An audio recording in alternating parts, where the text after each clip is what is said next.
Welcome everybody. I hope you're tuned in for an amazing event today. We have a Meetup Beyond the Science System. We have some amazing speakers today. We have Mujin Peng, and we have Mike Hall, and we have Erik Fatland, and we have Lemron Lee, and Pio Nadarfin that is available today. So we're gonna give some thank you to Framtind, our host today. I work at Framtind actually. We're an insurance company, about 1,000 employees, and according to me, best place to work right now in Oslo. And the reason for that is that we're doing some amazing things. We have a lot of user focus to build products that are accessible for everybody, something I have a big passion for. And a little about myself. My name is Eduardo Ibacache Rodriguez, quite a long name actually, Latin America originally. And I'm lead front-end architect at Framtind, and I also define myself as a digital culture evangelist, something I really love to talk and write about, usually on LinkedIn. And my journey with digital started actually when I was 12. I went to my friend's house and he had a Commodore 64, and for me that was my first, how can you say, this experience, like when the sun comes out, and like Jesus talks to you, and you're like, whoa. So that was like my first computer, and I had many computers after that. So that's why my nerdish journey started, you can say. And speeding fast forward in 1998, I entered university to read electrical engineering with emphasis in telecom and internet systems, actually. But I ended working with front-end. That's quite amazing. And I did my first website like after 3 months, and that was like the second time in my life that I felt this like feeling, like destiny.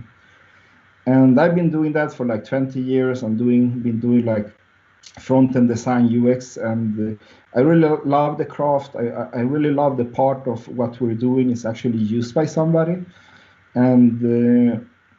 And what I like the most to do with like products is something that is actually usable by many people in a good way. So I truly believe that specialist teams are like something we should think of in the industry, because everybody talks a lot about full stack and autonomous teams, but it's very important to define like what we do it with passion, and we do it with art. For me, what I do is art. Like I want the products to be amazing. I want the products to be used by as many people as possible, even if maybe they have like reading disabilities or something else to consider.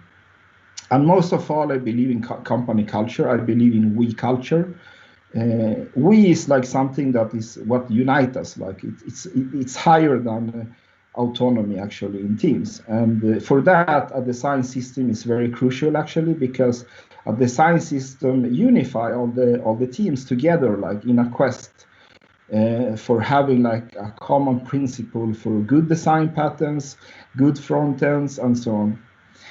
And something I write about a lot on like online, and I like lecture a lot about, is something called people first, process second, and technology third. And the reason for that is that I truly believe that a company should be people and user focused primary.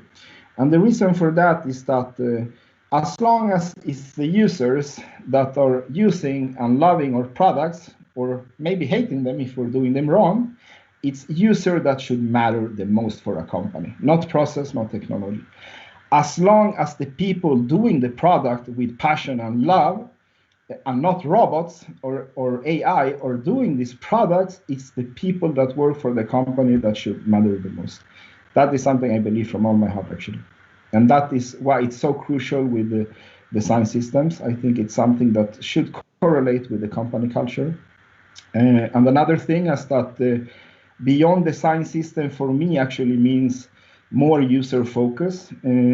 There's a really interesting study that was done that users in a team that could meet the actual user that were using the product, they felt more aligned and felt much higher purpose and motivation for doing the products than they never met the users. And for me, that has been in the industry for 20 years. We have said like every year, like, oh, the team should meet the users. And it usually never almost happened, but that is something that you can learn. But because from research, If people in the team meet the users, they will feel much, much more motivated, they will be more productive, and so on. So that was my entry line, and now I give over the word to my amazing colleague and lead of our design system, Glenn Brownlee.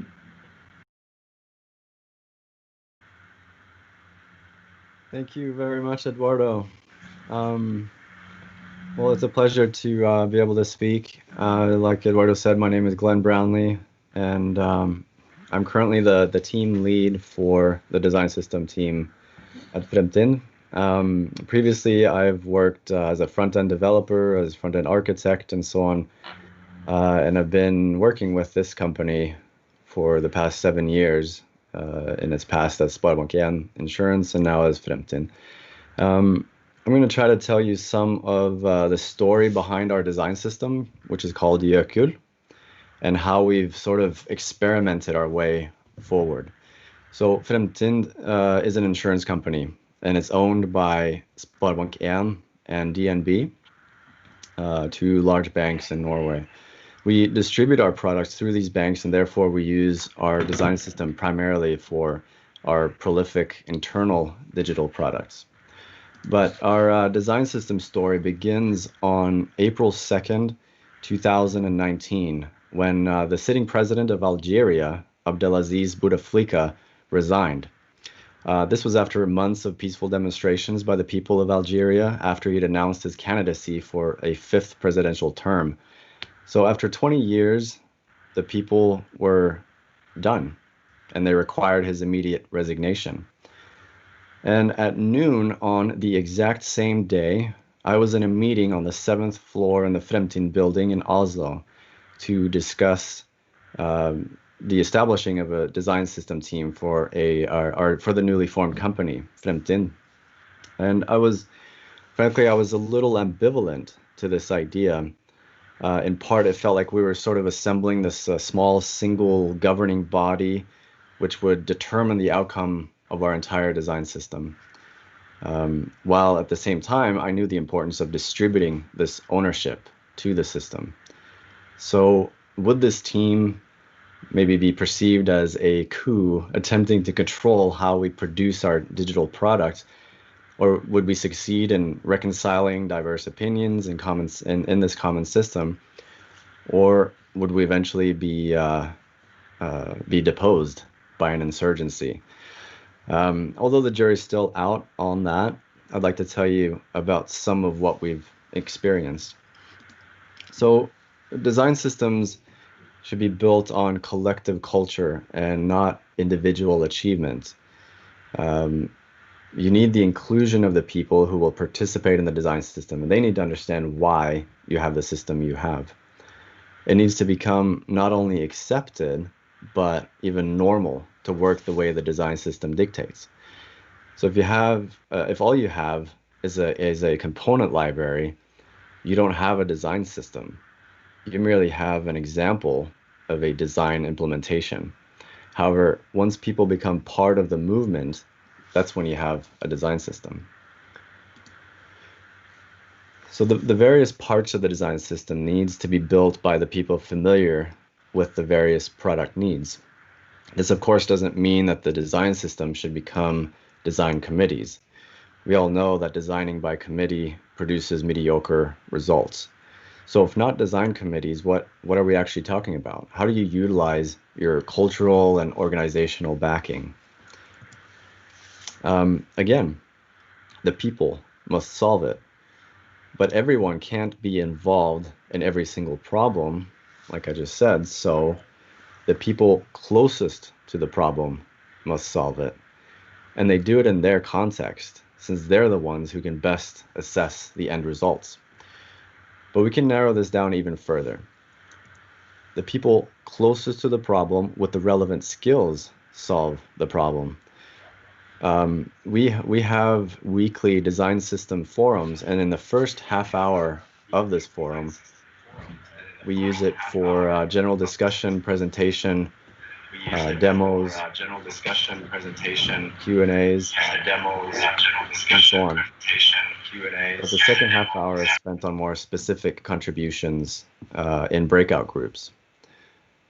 In the beginning, we simply split into just design and development groups, but now we tend to have more specific issues that are discussed in these several groups, regardless of what your skill set is. So our hope is that these bespoke discussion groups will be filled with those that care the most and have the most to contribute to the solution. So, but how do we do this in practice? A sort of simplified process flow could be something like the following. Firstly, they must make the goals for any given endeavor clear and documented. And then they invite suggestions and critique from the masses. So for Jökull, our design system, anyone can create an issue in our repo on GitHub and describe the goal they want to achieve, whether it's a new component or to clarify some guidelines or some new guidelines, etc. And from there, we discuss whether it's digitally on the issue ticket or in our various forums. And also, we try to avoid limiting ideas at this stage. Especially accepting newcomers is very important. The newcomers can often quickly help to iron out kinks in our culture when we let them challenge the status quo. So thirdly, they rely on the people skilled in the chosen problem and then make an initial draft. We tend to use blog entries or code sandboxes or maybe Figma prototypes that we demo live or link to in the issue ticket. Whatever the technique, the people with the most appropriate skills and perspective should make their impact on the solution at this stage. And lastly, you need to rely on established iterative testing approaches to enhance the solution. The user's response will then affect your outcome further. Your entire design system culture then needs to be built on all your skilled people knowing when it's their turn to make an impact and when it's not. Usually it's the team with the greatest need for a certain design system change that should handle the issue from start to finish. Well, let's go back to this team that we were about to establish. So the purpose of our design system is to ensure authentic Fremtin experiences every time. And this requires common understanding of the system. How the design system helps us do this must be second nature for everyone involved. Otherwise, they will reject it and depose you. Why they should do it this way must also be second nature. Otherwise, they will reject it and depose you. This figurative deposition could simply be ignoring the design system or actually outright rebelling against it. So how do we protect ourselves from this said deposition? One tool we use is rotating team members of the core design system team frequently. This produces perspective, integration, training, and design system spirit, which is spread from the core team out to the product teams and develops this normalcy that is needed for culture to be established. Another tool we use is the rule that the core team should generally not be developing or designing anything for the product teams. They bring their own teams to the system. As mentioned earlier, the team that is closest to the problem solves the problem. The core team facilitates and coordinates the efforts and will, of course, lend a hand whenever it's needed. But it's vital that the product teams are as self-reliant and autonomous as possible to avoid bottlenecks that the core team could produce. So recently, when a senior designer asked the core team about the progress of an issue they had reported, I was immediately reminded of the importance of making the how so clear it becomes second nature. If this principle is to work, any issue reporter must have their team at the ready to progress the resolution of the issue. The core team facilitates this process only. To track the success of these two principles, we can look at our commit logs for our component library in GitHub and also analytics in Figma. So these graphs show the number of commits from a couple of developers that rotated out of the core team at different times. And it's not immediately obvious when the rotation took place, but what we hope for is that these graphs do not drop off after the developers left the core team, because they should still be contributing from their new team. If we look at some more examples, we see that we do have some work to do. And if we look at the overall contribution graph, there's an indication of stabilization in the repo, which is natural after some time, and which can account for some of the drop-off in individual activity. Nevertheless, if the principles of rotating team members and bring your own team are truly in effect, we should generally expect to see an actual increase in contribution activity when the team member rotates out. Regardless of the methods or tools you use to build your digital products, most of us have the same time and cost restraints as before. Yet as time progresses, we want to develop more and more innovative digital products within those same constraints. So to cope with this situation, we need to work smarter. Component libraries may have been one of the first steps, but as design systems evolve and we adapt with them, we can continue to create more and more modern and stunning digital experiences that will continue to thrill our users despite our constraints. Thank you. Now I'm going to give the time over to Eirik Fatland, one of our lead designers.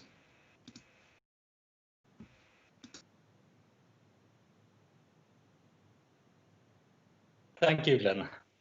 So my name is Eirik Fatland, and I'm a veteran of the .com era. I've been working with this stuff since forever. I love taking complex things and making them simple.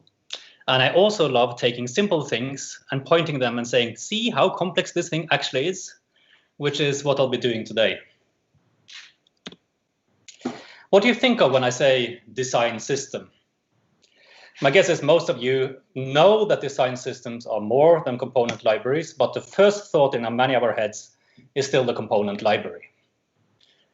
After all, that's what we look at. And if you read the literature on design systems, every author will point out you need something more than a component library. You need a culture of design, you need management buy-in, alignment of teams, all kinds of stuff. But we still end up talking about component libraries.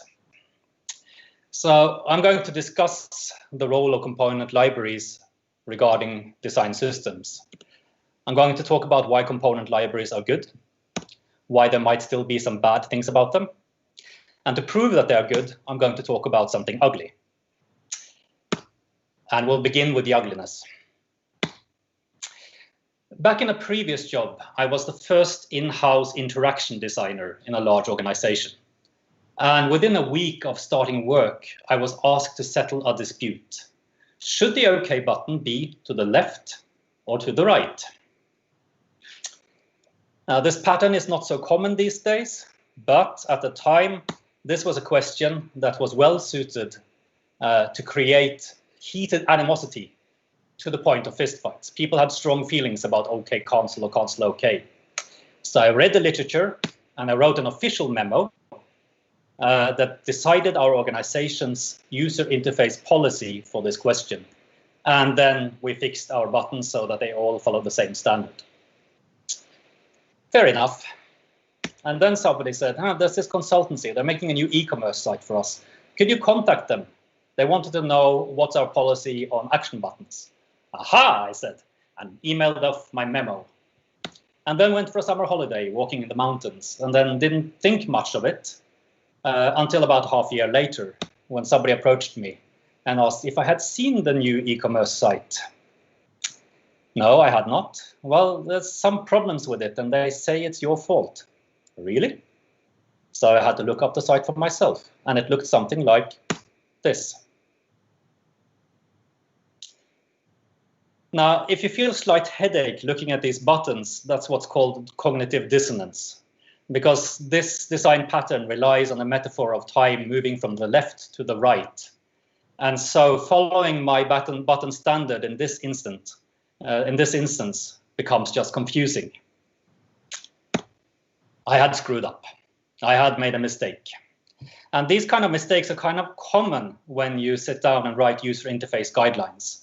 This was an extreme example, but it's very often when you write the guidelines hard to imagine every possible context that the guideline will be applied to in the future.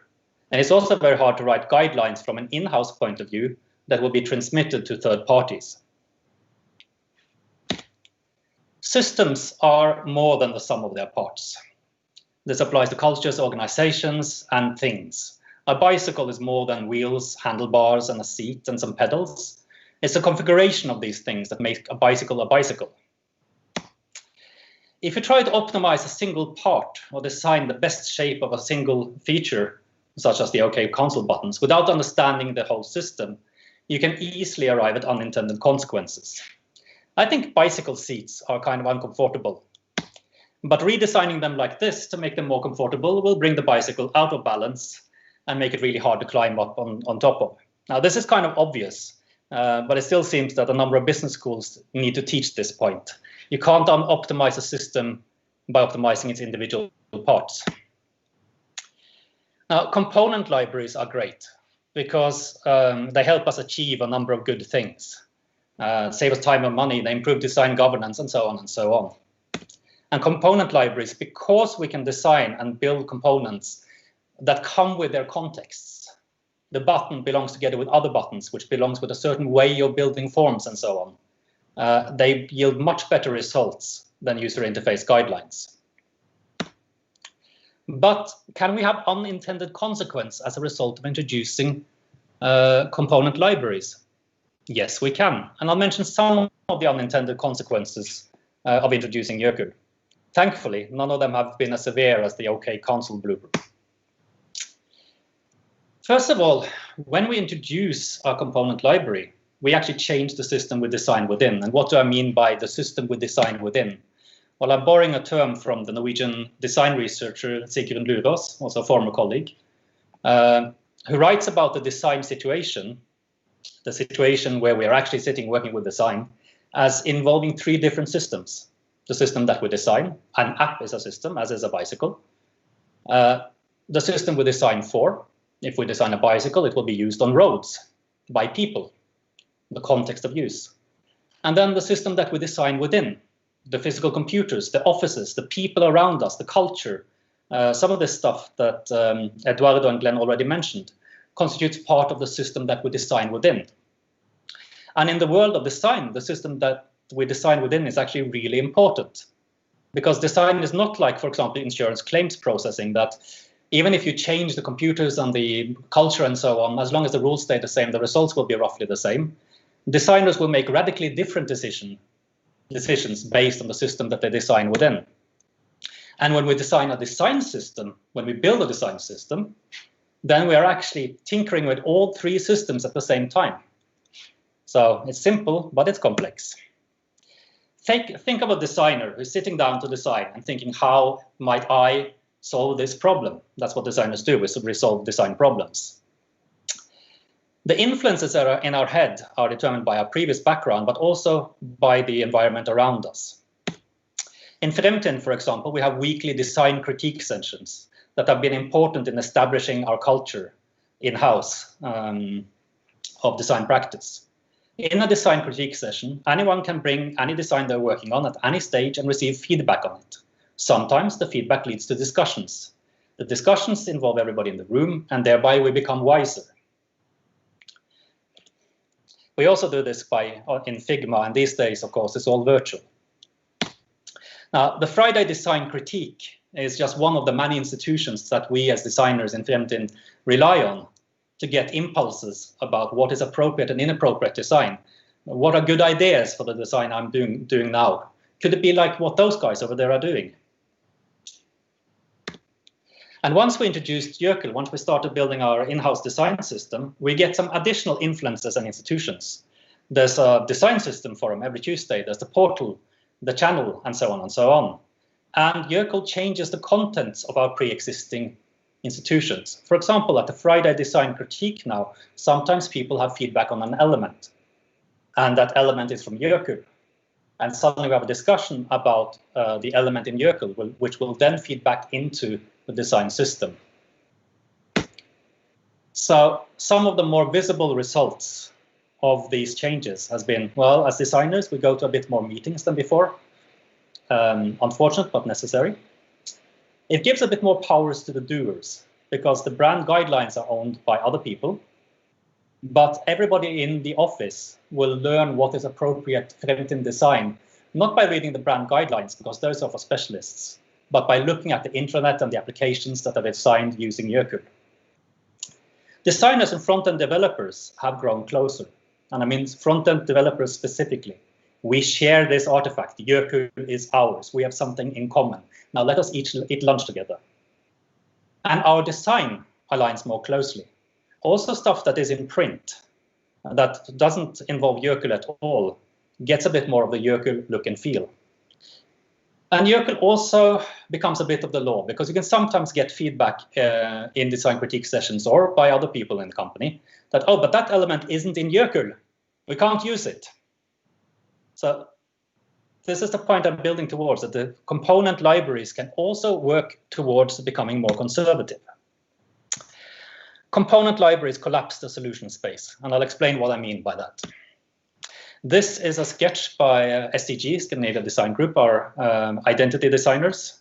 And not all of what you see here is in Jökull. For example, the icon style is really cool. Everything is drawn at 45 or 90-degree angles, very distinct. But when we're doing web applications, we need icons that are self-explanatory. And self-explanatory icons is hard to do, the ones that don't need a label for you to understand them. And they're even harder to do if you have to do everything at 90 or 45-degree angles. And so since we don't have icon solutions for our needs that fit this style, we're not actually using it at the moment. The designers at SDG also proposed this really cool animated illustration style that ties in nicely with our brand, but it's very resource intensive to produce. And that's probably one of the reasons why we are not using it. And then we have some of our own design. From early on, this is what Jökull form fields look like. We are wedded to the idea of Scandinavian minimalism. And we approached the design system with the idea that every pixel should be there for a reason. And if there's not a good reason to have a pixel there, then we remove it. And so the simple underline style of identifying where you can click and write was our solution to building these form components. And in the first applications that we rolled out using these new design elements, the usability tests worked out quite well. People were able to recognize that these were clickable, editable fields. And so it ran through with no usability problems. But of course, it's a risky design pattern to use. And the more applications that we developed and the more usability tests we ran, the more instances we found where people didn't understand, couldn't see from the simple line that here was a clickable element. And then we got usability problems. So we did the only sensible thing. And we redesigned our elements to have a nice box around themselves, still minimalist, but now much more similar to other components in use on other websites, less distinct. Organizations, we differentiate ourselves from other organizations through design, and particularly through the visual identities, the way we look and feel. One of the reasons we do this has to do with brand identity. But another, and for me as an interaction designer, more important reason is to help the user understand where they are. Am I on an internal application or am I on the big open dangerous internet? Am I in the intranet or am I in a specialist application? Well, you get cues of this from the look and feel of the components on your screen. So we're all trying to differentiate ourselves from others. But as time goes by, the different component libraries produced by different organizations tend to become more similar. Here, for example, you see the text input fields of Jökull and 3 other design systems. There are different fonts at work, and there are some differences in color and weighting, but still fundamentally the same principle. And those of us who have observed the development of design systems over the last 10 years, I think we've all noticed that there are more and more design systems that are kind of like other design systems, at least if you just look at the visual elements. The code might be radically different. But there are only so many ways you can design a text input field, a radio button, and these core elements in our design systems. And the more use cases your design elements need to meet, they need to work on desktop and on mobile, in-house and out-of-house, for users with poor eyesight and for users who don't want to see a single excessive pixel. The more of these use cases we have, and the more we try to design component libraries that target all of them, the more we will tend to become similar to other people who have solved the same problems as we have. Now, the people who count the numbers, who count the costs, generally love design systems, by which they mean component libraries, because they save time and money. But the more similar our component libraries become to each other, the more they will ask, but do we actually need our own design system? Shouldn't we be using third-party design systems? To which there are many possible answers, but I'll focus on one of them. If you look at what we wanted to achieve when we introduced a component library, those were a lot of nice and good things. And ignore the fact that the component library was a nice and good solution to them, and focus just on the things that we want to achieve by designing in a systematic way. There are a number of these things, such as aligning developers and designers and aligning designers with each other, spreading best practices, getting competence, building competence and knowledge in-house on how to build good, usable, emotionally appealing and sellable services. A lot of these things are achieved by building something together, in our case, the component library. But I want you to leave you with the thought that it's not just that the design systems are more than component libraries. Component libraries are not even the important part of them. Our design systems are the repeating patterns of how we design and build our organization's applications. And the component libraries are to design systems what toilets are to eating. They are undoubtedly an absolutely essential part of the process, but they're not really the point. After all, good components are not a goal in themselves. The goal is to be able to build great things together. Thank you.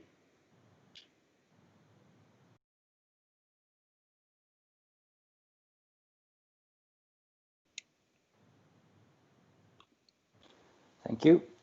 Hello, my name is Pio, and I'm a front-end developer at Femtin.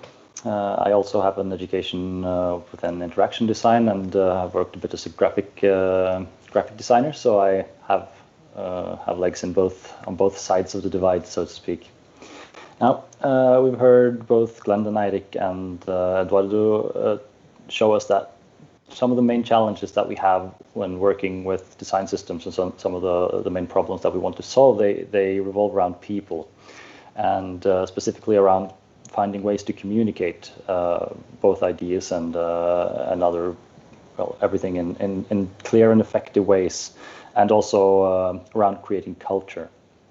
But then we have these artifacts that we create, such as the component libraries, and I wanted to explore a bit how we can make those artifacts and the technology that we use to help us create this culture that we want to have. So as a developer, I'm deeply familiar with one version of this problem, namely the handover from designers to developers. Now, thankfully, today we do have many great tools to aid in this, and as someone who dabbled in web development in the early 2000s, I have to say it's very great to not have to count pixels and sliced up Photoshop files anymore. But this is still not a solved problem, and this is especially true when you consider the ever-evolving nature of design systems. There is no longer a final handover, but rather a continuous evolution, and that evolution has to involve both the developers and the designers. And maybe as a result of this, we have seen that our discussions and the misunderstandings that we see arise most often, they're no longer about form, but they tend to be more about function, purpose, and structure, as these are the things that are central to the ever-evolving way we create our design system and component libraries. Now, for example, you can take the humble select form element. Please never do this, by the way. The select element, many call it a drop-down menu. And visually, these two things might be all but identical, but semantically, they can fulfill two very different purposes. So how can we bring those differences up into the light in a way that we can talk about in the same way? Or what about structure? So even if they're getting closer to each other, the tools that developers and designers use, they tend to structure things in different ways.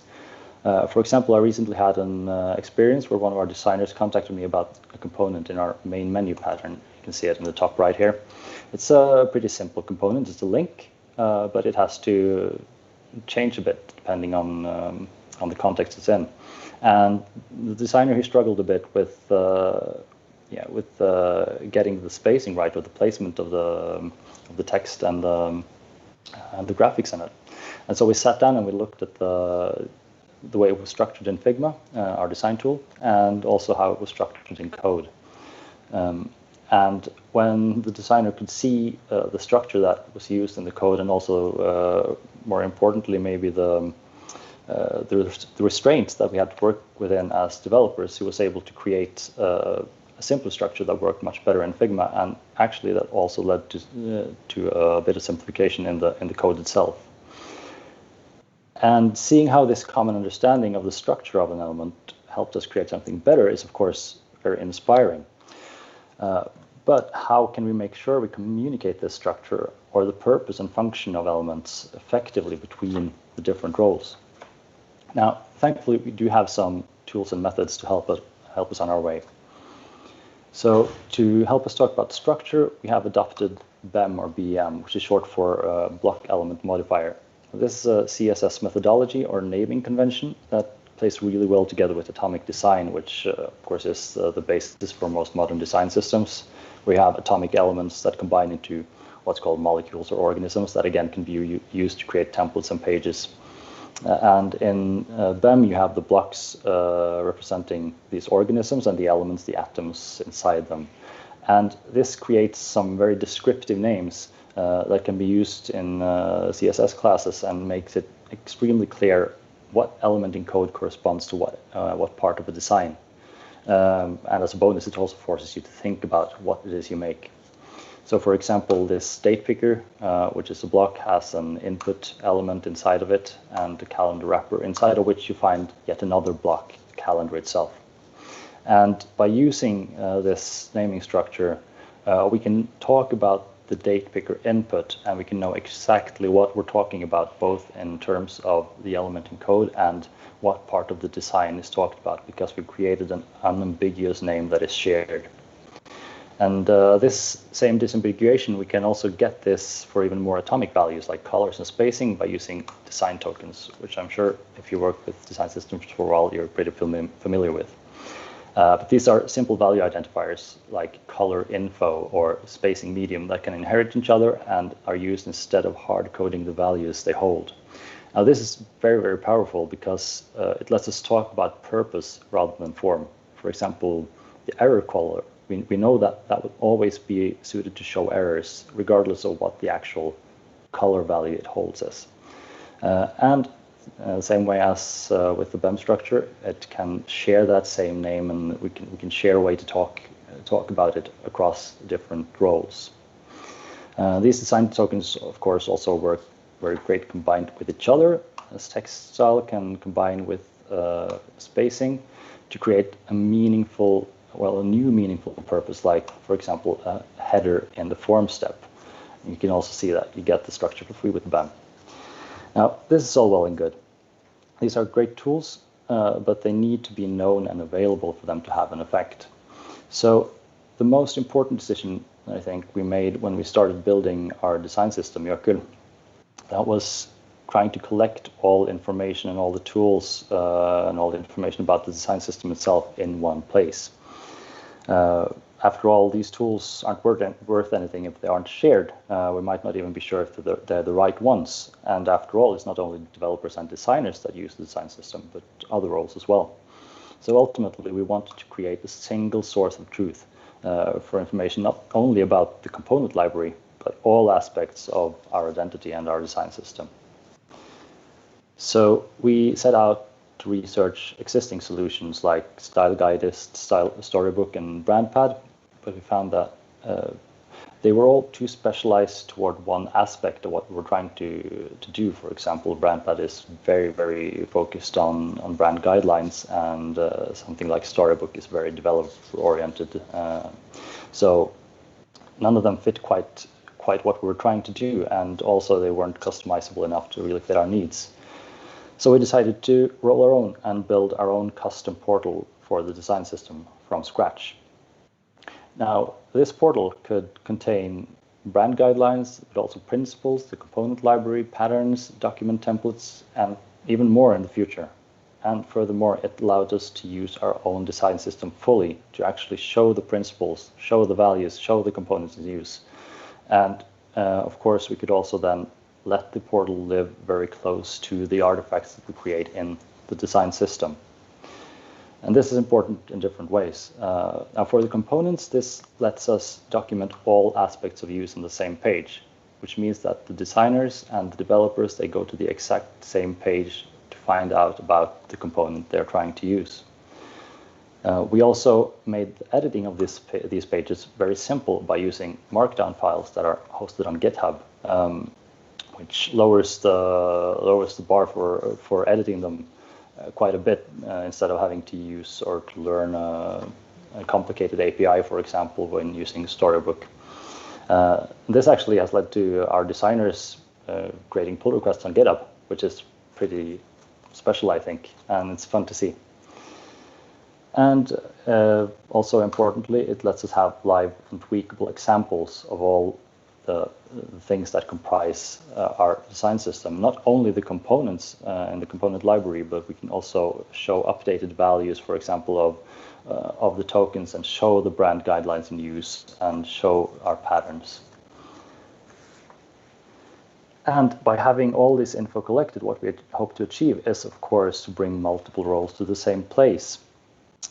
Not only developers and visual designers, but also interaction designers, team leads, marketing, and hopefully even more roles in the future as we collect more in this portal.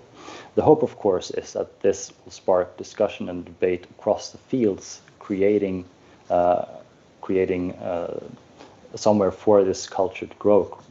Yeah, and what we've seen is that it does work. We do see questions arise from the portal all the time, as Eirik also said.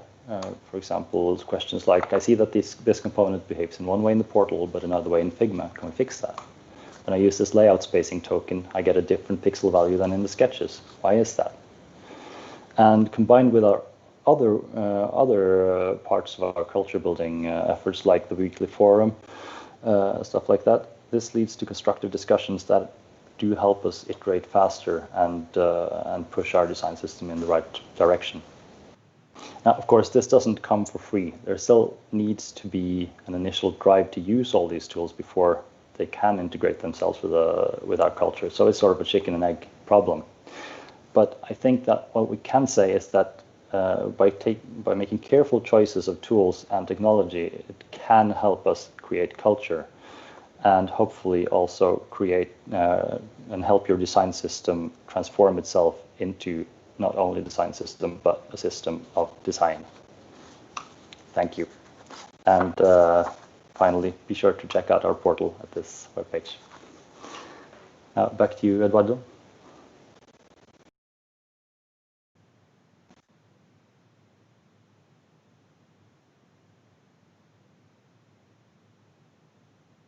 Go straight to Mike.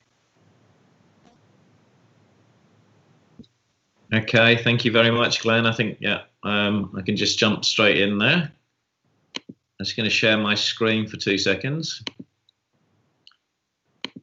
And then I'll jump in. So before I launch into the presentation, I was just going to sort of explain my journey I've come through to end up where I am as far as design systems go. I started in the World Wide Web back in 1996 as a content engineer, I think was my job description. So I started building pages, and I've sort of evolved over the years since then, and worked predominantly in agencies through both in Australia and in England. I started my design system journey about 12 or 13 years ago. I started with an agency in North Sydney with about 65 people in it. And there was the owner, an accounts person, 5 visual designers, myself as the UX person, and then everybody else was developers. So the only way that I could keep up with the demand on my time, I guess, was to think more systemically about how I approached designing things. So bear in mind, this was sort of 13 years ago. We were working in a very waterfall environment, and to make it easier to develop our solutions, we created a functional specification for every project. So the client knew exactly what they were signing off on, and there was an easy handover to developers to create these products for our customers. But these things took a long time to develop and were anywhere typically from 100 to 300 pages, depending on the project you're working on. So what I started to do is to make reusable widgets in Azure, and I created some bespoke tables in there, and I called them an action response table. And I described the action that was being taken on something. So maybe on page load, the logo would be displayed, and then on click of the logo, this would happen. And I started to describe all these things as individual widgets, and I created sort of organisms right the way down through to templates. And so I could very quickly throw together low fidelity prototypes, and I created a custom Word document, which Azure would spit out into, and I added a few other things. I had open bracket, client name, and underscore to identify when I needed to link to another page in this document. And this meant that I could go from creating a 300-page spec that took 6 weeks into creating a very similar spec in about 3 or 4 days. And of course, with much more consistency, handing over to the developers. All the prototypes were in very low fidelity, but functionally the components work the same. So I did that for about 4 years, and then I moved over to a very large project. So I went from a 65 person company to working on a project for a large bank in Australia called Westpac. And it was at the time the largest IT project in the Southern Hemisphere. So there were over 1,000 people just in this project.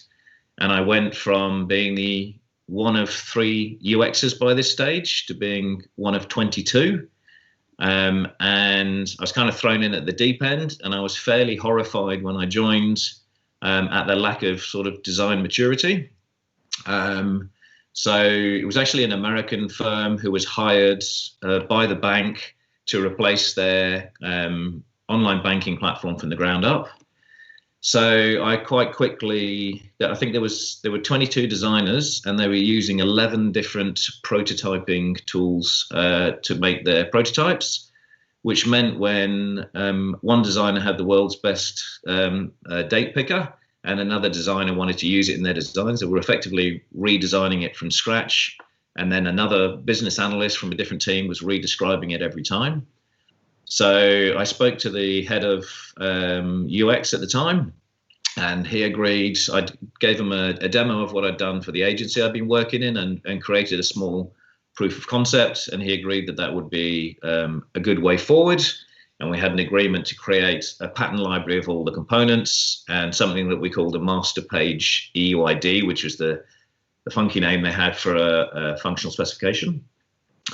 So that went on to become the sole source of truth for design, and it was used by the UX designers, the visual designers, and also the business analysts. So they documented all of the components in this one document, and then all of the individual features reference the functionality from the master page EUID. So at the time, I started making a lot of noise about trying to create a reusable piece of code for each of these design patterns that I had. But because I was hired by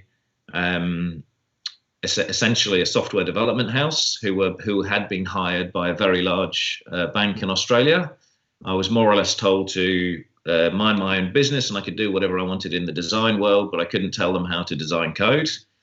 And that was the scenario for about 2 years, until they still hadn't managed to release a piece of software that the client, the bank, was prepared to sign off on. And eventually they agreed, and my business partner from the company that we now own, Parsley, helped set up the development team who built a reusable .NET helper for each of the individual components. And that system is still in place today, sort of 8 years after its creation.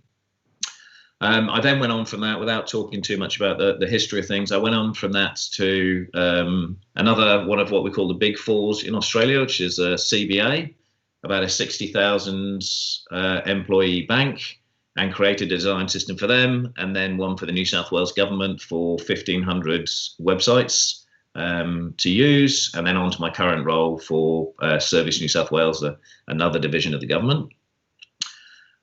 So what I'm going to talk to you today about is basically my view on why we need a design system, how design systems help that reason that we need the design system for, or helps solve that problem, then the benefits of a design system, some of the common pitfalls, and then open up for questions, which I think we're leaving to the end of the other presentations.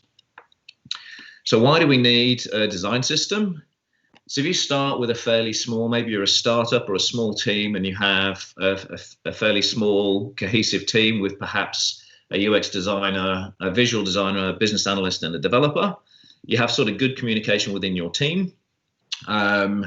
And you get a level of consistency because there's only one UX designer designing the experiences, same with a visual designer, and only one developer building that, and one business analyst annotating that.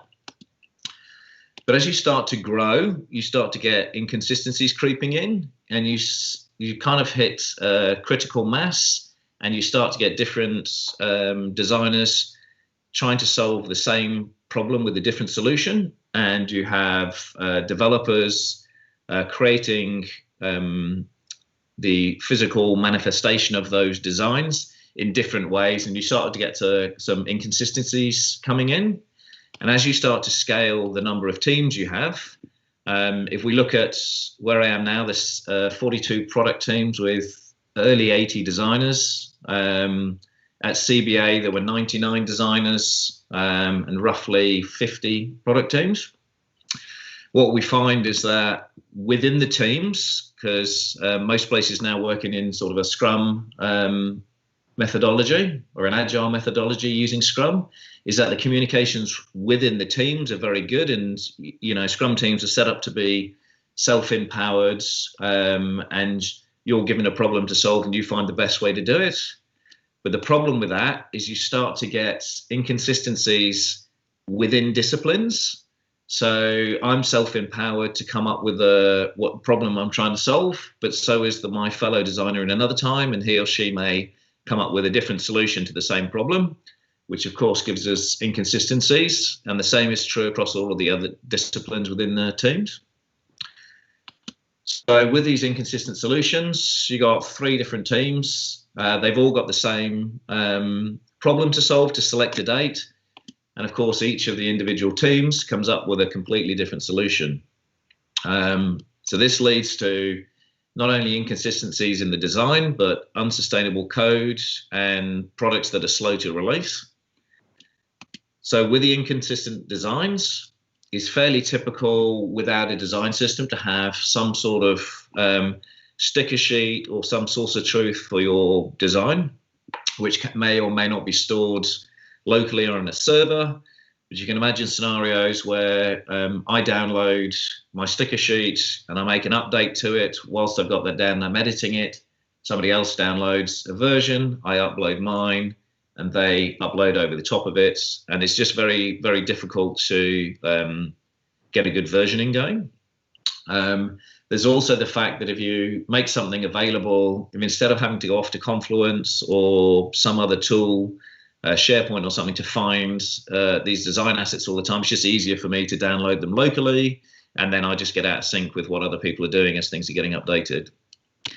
Then you got the poor communication from design to development. So without a systemic approach to help describe and have a common language, you get communication pitfalls and stuff between designs and developers. So you might get a designer who designs a button and shows you the button just in one state, hands it over to the developer, goes on to the next job, and the developer may or may not come back and have to ask the designer for all the different states, or may just go off and introduce, their own hover state, which might be different to the other hover states and their focus state and rollover states, etc., etc.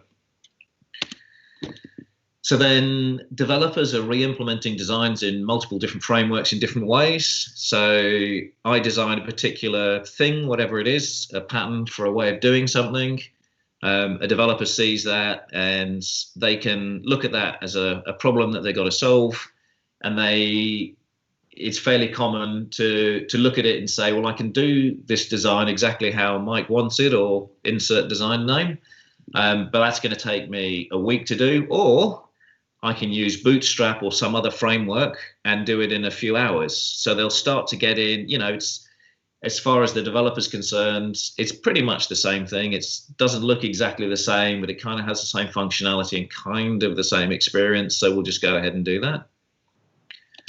So all of these things, the inconsistencies in the original designs and the poor communication and the re-implementing things multiple times, means that we end up with a lot of inconsistent designs, which forces users to relearn how to do things in multiple different ways. So one of the cornerstones of usability is consistency. So if I've done something once, I understand how it works. When I see that same thing again, whatever it happens to be, I understand what's expected of me, and I understand what it's going to do when I interact with it.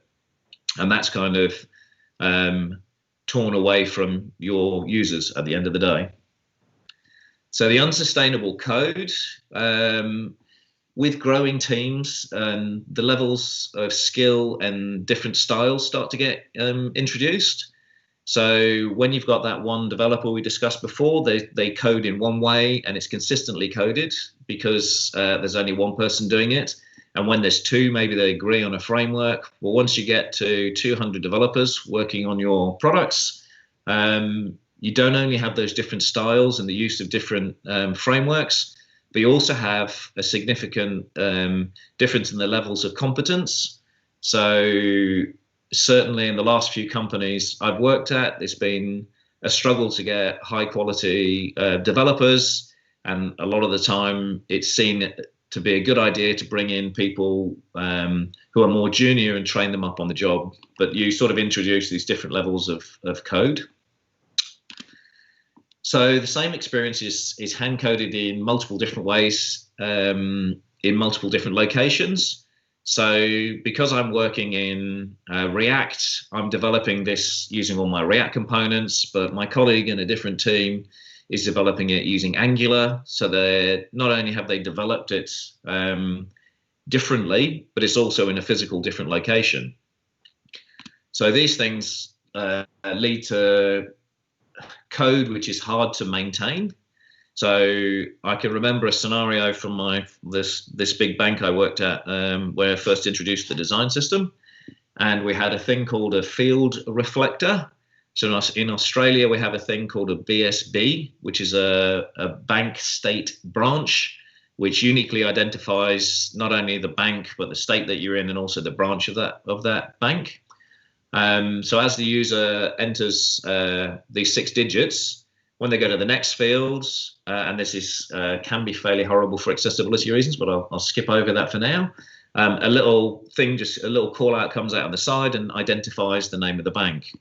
Now, when I started at this particular bank, I observed that they used a super light blue with black text on it, and it failed to meet contrast, both in terms of the background of this call out and the page, and also the text and the background of the call out.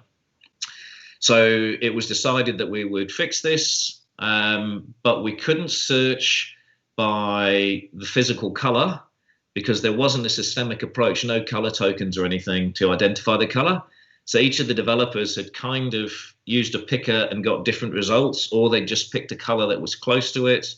Or I did see one scenario where the brand of the bank in question was red, and they just used HTML red to define the color. But anyway, it resulted this tiny little error in design, which had been relatively consistently implemented. We had to go through every single line of code, and we eventually found 273 instances of this field reflector after days, if not weeks, of effort to find it and rectify it. And finally, with the unsustainable codes, the onboarding of new stuff is difficult. It's not easy for you to say, this is how we code, because all the code is different. It's not easy for you to point your staff to one particular location and say, this is where we have all the details of our standards, and this is how we code things, because it's coded differently everywhere. So finally, the solutions or the products that you're developing are slow to release. So because we're rebuilding things multiple times, there's a fairly industry standards multiplier of roughly 3 times the effort to design and build something to be reused rather than designing it single purpose. But if I'm designing 20 features each with a date picker, and I'm rebuilding the same thing 20 times, that's far more than building it once, taking 3 times the effort to build it initially, and then just implementing it 20 times. So teams are spending a lot of the time on the wrong issues.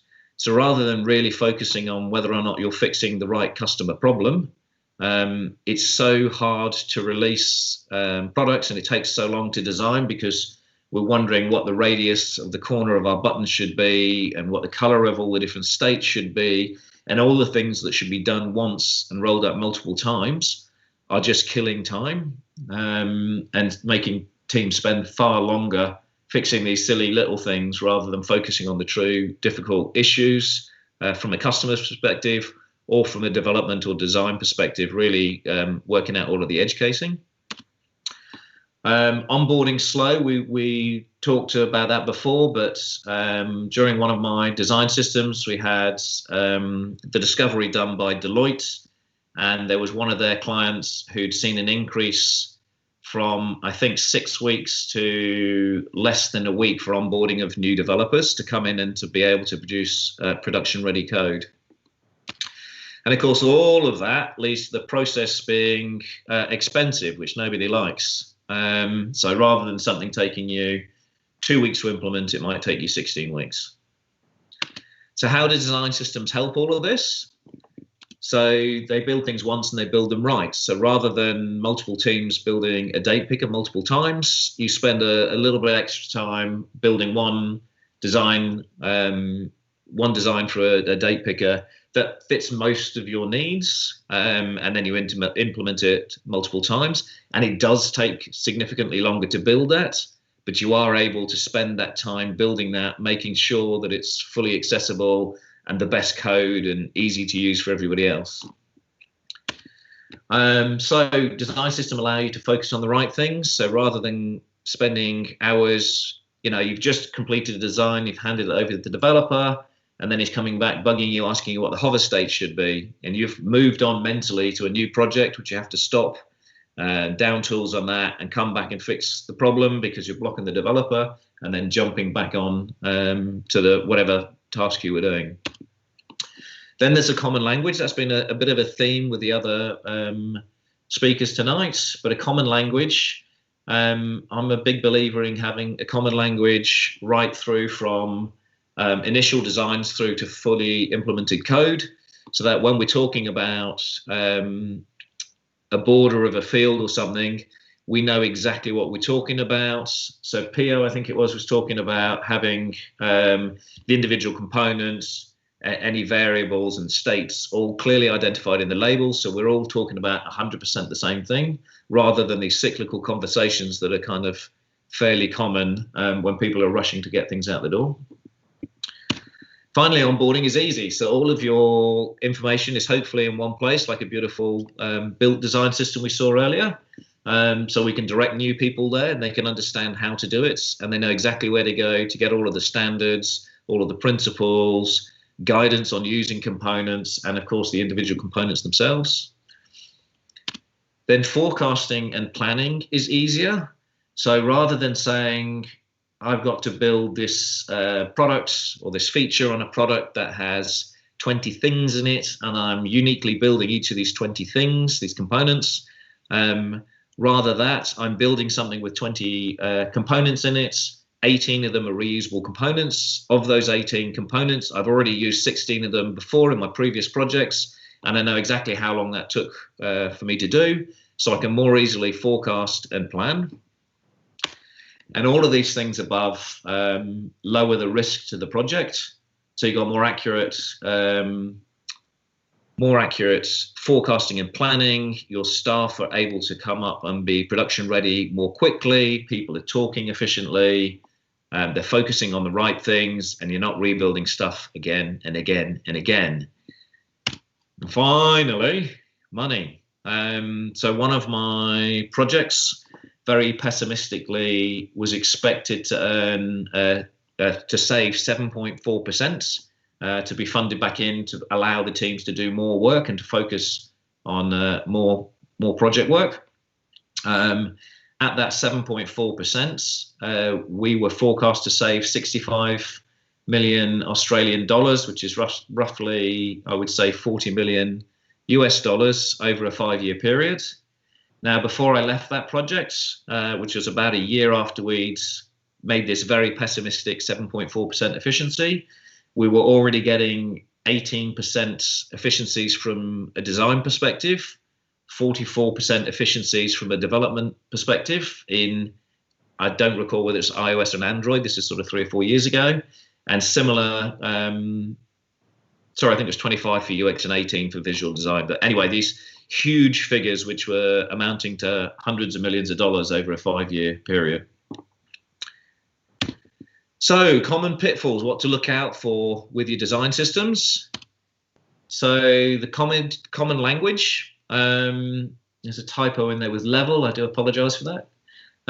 A common language, there's no like silver bullet for this, there's no right language. There's the atomic principles, but again, on one of my projects, it's fairly industry standard to call things components, but from a CBA perspective, they use the Adobe suite for all of their CMS for their public-facing pages, their sort of content pages, and components had a very specific meaning, which was already widely used. So we couldn't use components for the library.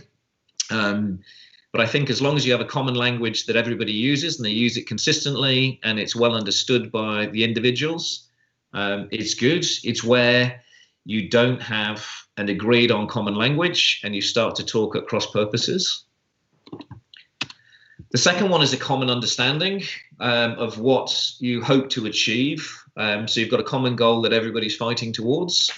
I think that it's very easy for some areas of the business to see this as being able to save money and reduce numbers of staff. Other areas of the business, so at CBA, we had a demand of we had a budget of $120 million a year for the sort of area of the business I was working in, but we had a demand of about $140 million. So we were turning away projects every month, more or less, or every year, $20 million worth of projects, because we just couldn't grow any bigger than the 100 or so designers we had and the hundreds of developers we had and the numbers of teams, because we didn't have the design system in place at that point, and we were just creaking at the seams, so to speak. But rather than looking at it, so that the head of this digital team was looking at it in ways of being able to do more work in the same time, whereas some of his subordinate directors were looking at it as ways of slashing funding and being able to do things cheaper. So I think it's getting that common understanding of the whole root purpose of what you're trying to achieve collaboratively together. So funding is another one. I'm yet to work on a design system that hasn't at some point somebody, and we saw this again in one of the presentations earlier, I'm not sure whether it was Pio or Eric, but why do we need to fund a team to do this design system? Surely our teams are mature enough and they're developing good enough code. Why aren't they already building things systemically? Why aren't they naturally building things to be best class and fully accessible? And why aren't they naturally all doing one thing? Why should we fund it? So I've had full funding pulled on a couple of projects I've worked on, or 3 projects that I've worked on. So I think it's imperative that you have that concept of the core team. Obviously, contributions is a major factor in any design system, but when people have got competing demands and they've got project work to do, getting that pattern ready for use by other people isn't always their core priority, but having that dedicated team to take up that slack and make sure these things come across the line is imperative. Adoption, you can have the world's best design system, but if people don't use it, it's absolutely pointless. So I think you need a system, and again, we've heard this in the previous presentations, it needs to be by the people, for the people, and commonly agreed. So in my current role now, one of the first things we did was to create a design council. So I came into an environment with 78 designers with 3 or 4 key business areas. They had all their own design systems. They did have an attempt at an overall gel 2 years ago, but because there was no common feeding into this, or no contribution into this, it was kind of dictated. People didn't use it and they did their own things, so they had every variation possible. And the design council's aim is to try and get a common agreement, so it's by the people, for the people, hoping to increase that adoption, that level of adoption. The level of flexibility is another thing. I like to talk about design as a whole, I guess, existing on a continuum. From what I call the wild, wild west. So down one end of this continuum, you've got utter freedom. You can come in, you design whatever you want. It's easy to design because you just design it. You don't have to stick to any standards, or you don't know what the standards are, so you don't. It's fairly chaotic. It's easy, but the outcomes are very inconsistent. It's very wasteful, and it takes a long time, and all the things we talked about already. On the other extreme of this continuum is something that is too restricted. So you've got 60 components, and I've seen this several times, and you can only use them and use nothing else. If it doesn't fit your needs, your need is wrong, and you must use this component. So that's obviously completely wrong in a different way. And somewhere in the middle is where you want to be, and where that is, whether it's more towards sort of the Spotify model, which is more that towards the flexible side, or it's more towards or Bootstrap, where they're doing effectively a kind of pseudo design system, but for millions of applications. So it's got to have a high level of flexibility, or where you're doing something more restricted. That depends company to company and culture to culture. So normally, in everywhere I've worked to date, we've been edging away from the complete freedom to do what you want towards a more systemic approach, and there's somewhere in the middle that's the right thing, but it's getting an agreement on that that is sort of paramount. And finally, a design system is a living thing. Again, this has been touched on before. It's never finished. I think there's this perception, and I've sort of covered it with the funding. Oh, you've built these components. Now, why do we need to keep funding a team? I think it's a continual improvement thing. It needs to be ever living and evolving, or it gets very rapidly out of date. There's an issue with it, again, which one of the previous speakers has talked about, and you need to update it. If there's no team or no funding to do that, or no ability to maintain that, it will very quickly die and become completely redundant. That was the last point that I had. I just had any questions, but I believe that we're saving all of those for the end of the presentation. So I will hand over, I guess, back to Eduardo. Are you with us yet, or are you still offline? I can jump in. Thank you very much, Mike. And thank you for staying awake. I know it's past 1 a.m. in Australia, so thank you for sticking with us. Very welcome. Now, turn the time over to Morgan Peng, Director of User Experience at Society Generale. There we go. Hello, hi everyone. Hello Mike. I was going to say hi to YouTube as well. Thank you so much for inviting me. I guess it's one of the perks of being able to do remote meetups. I am connecting today not from Australia but from London, and I'm a design director at Society Generale, and I work on the corporate and investment banking branch. So with the time, we design services for B2B, wholesale clients. And I am very excited to share what we've been doing, because we've been having a design system for 6 years now, still alive, by the way. And there's going to be a lot of ugliness, same as what Eric said, also a lot of joy. And also, after 6 years of working with a design system, I can definitely say that it really changed not only how we work on project, but also how we work as designers, developers, and product owners as well. So the slides will be, because I know we always get this question, will be shared on Twitter. So you can follow me there at Morgan Peng. And yeah, let's get started. Yeah, cool. And basically, I don't know if anyone knows this graph. It's a kind of emotional roller coaster that we went through over 6 years of design system. Some of you may be familiar with the Dunning-Kruger effect, which is, if I try to summarize, this tendency that we have to overestimate what we can do at the beginning when we learn something new. And 6 years ago, design system, at least, I'm not even sure there was a name for design system, it was fairly new. And I can certainly say that we were at our peak of confidence, so peak of month stupid. We were like, yeah, we made something, it's great, people are gonna love it. And well, we fall into the valley of despair, because this is when we started to have feedback of people not wanting to use it, users complaining. Society Generale being a French bank, I can assure you, we'd like to complain a lot. It's kind of the things we like to do, and I like to do as well, actually.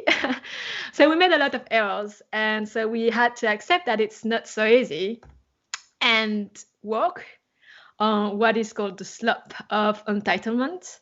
And along the journey, you can see that we kind of have more people along the side, because as Mac, I think Theo, and Eric mentioned, you can't reach this plateau without people.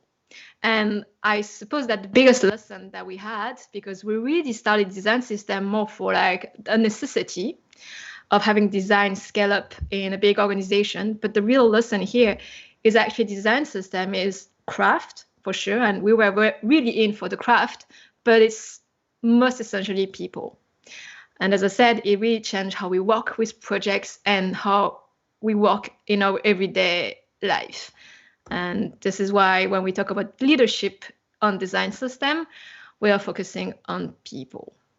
And I can say that because today our design system is shared by different business lines, and we actually don't even have the same boss. I mean, at the end of the day, we have the same CEO, but if we disagree, we can't escalate. I mean, I'm pretty sure our CEO doesn't really care about, how we name a component or something like that. So we have to agree ourselves and try to find solutions like adults. So how do we do? Well, 3 things. We had to convince people, grow with people, and empower people. And I think those are useful for anyone who actually need to lead change. Design system being, of course, a prime example. But a lot of time what we do, especially as designers, developers, and working in tech, is actually changing people. We have huge impact on how people work and what they do. And often we kind of assume that everything comes naturally, which is definitely not the case. So this is actually the first kind of part of this talk, which is convincing people. And maybe first I'd like to explain very quickly. I'm pretty sure everyone is familiar with design system. The way we kind of understand it, because there's a lot of definitions, we usually try to keep it simple and say that it's a collection of guidelines and reusable assets, very important, and that is implemented both in design and code. And essentially, this is a product used by teams to build services websites. And to give you a flavor of what we can do with those, I've gathered a few examples. So first, we can do kind of, these kind of information marketing websites. So this is the information website for Societe Generale's marketplace for B2B services that we call HG Markets. We can also use it to build technical websites. So this is our developer portal where we have basically everything related to APIs, data sets, documentations, and actually our design system is also in it. We can also build simple digital products. So this is an example that we give for French SMEs. I'm pretty sure you catch it by the name, but Societe Generale is a French bank. So we do have a lot of clients in France. And as you can see here, everything is kept very simple. So big buttons, big numbers, you can't get it wrong. But also being on the B2B side, we do have a lot of experts and advanced users. And I don't know if you ever wondered what kind of expert tools people use, because this can kind of look like what we can have as for our personal banking. Well, the expert equivalent of it is something like this.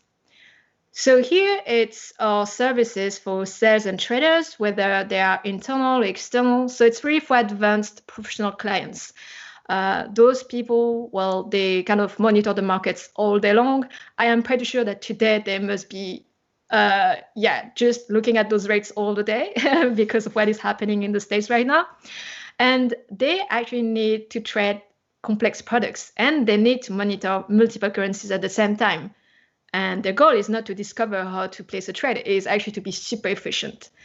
And since they're spending a lot of time on these screens, this is actually how we introduced, I think it was 3 years ago, a dark theme to reduce eye strain. And in general, every application with a lot of data visualization will be using a dark theme.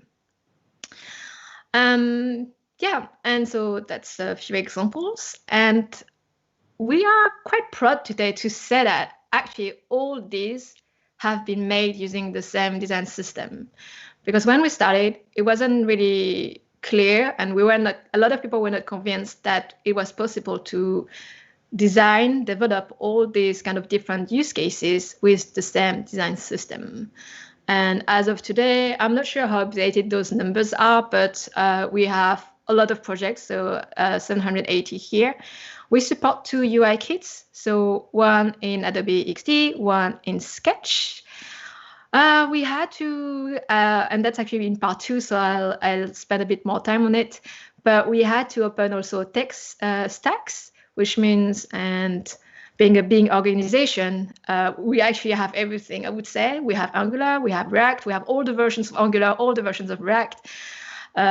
We basically decided to stay open source and leverage an open source community. So we also use Stencil.js, Bootstrap from the front. Basically all this. The design system itself has weekly releases. And what is super important is it's really built, as we said previously, by people for people, but designers and developers together.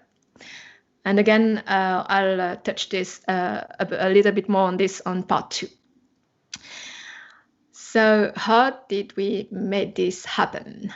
Well, to achieve this, we actually had to learn to become design system growth hackers.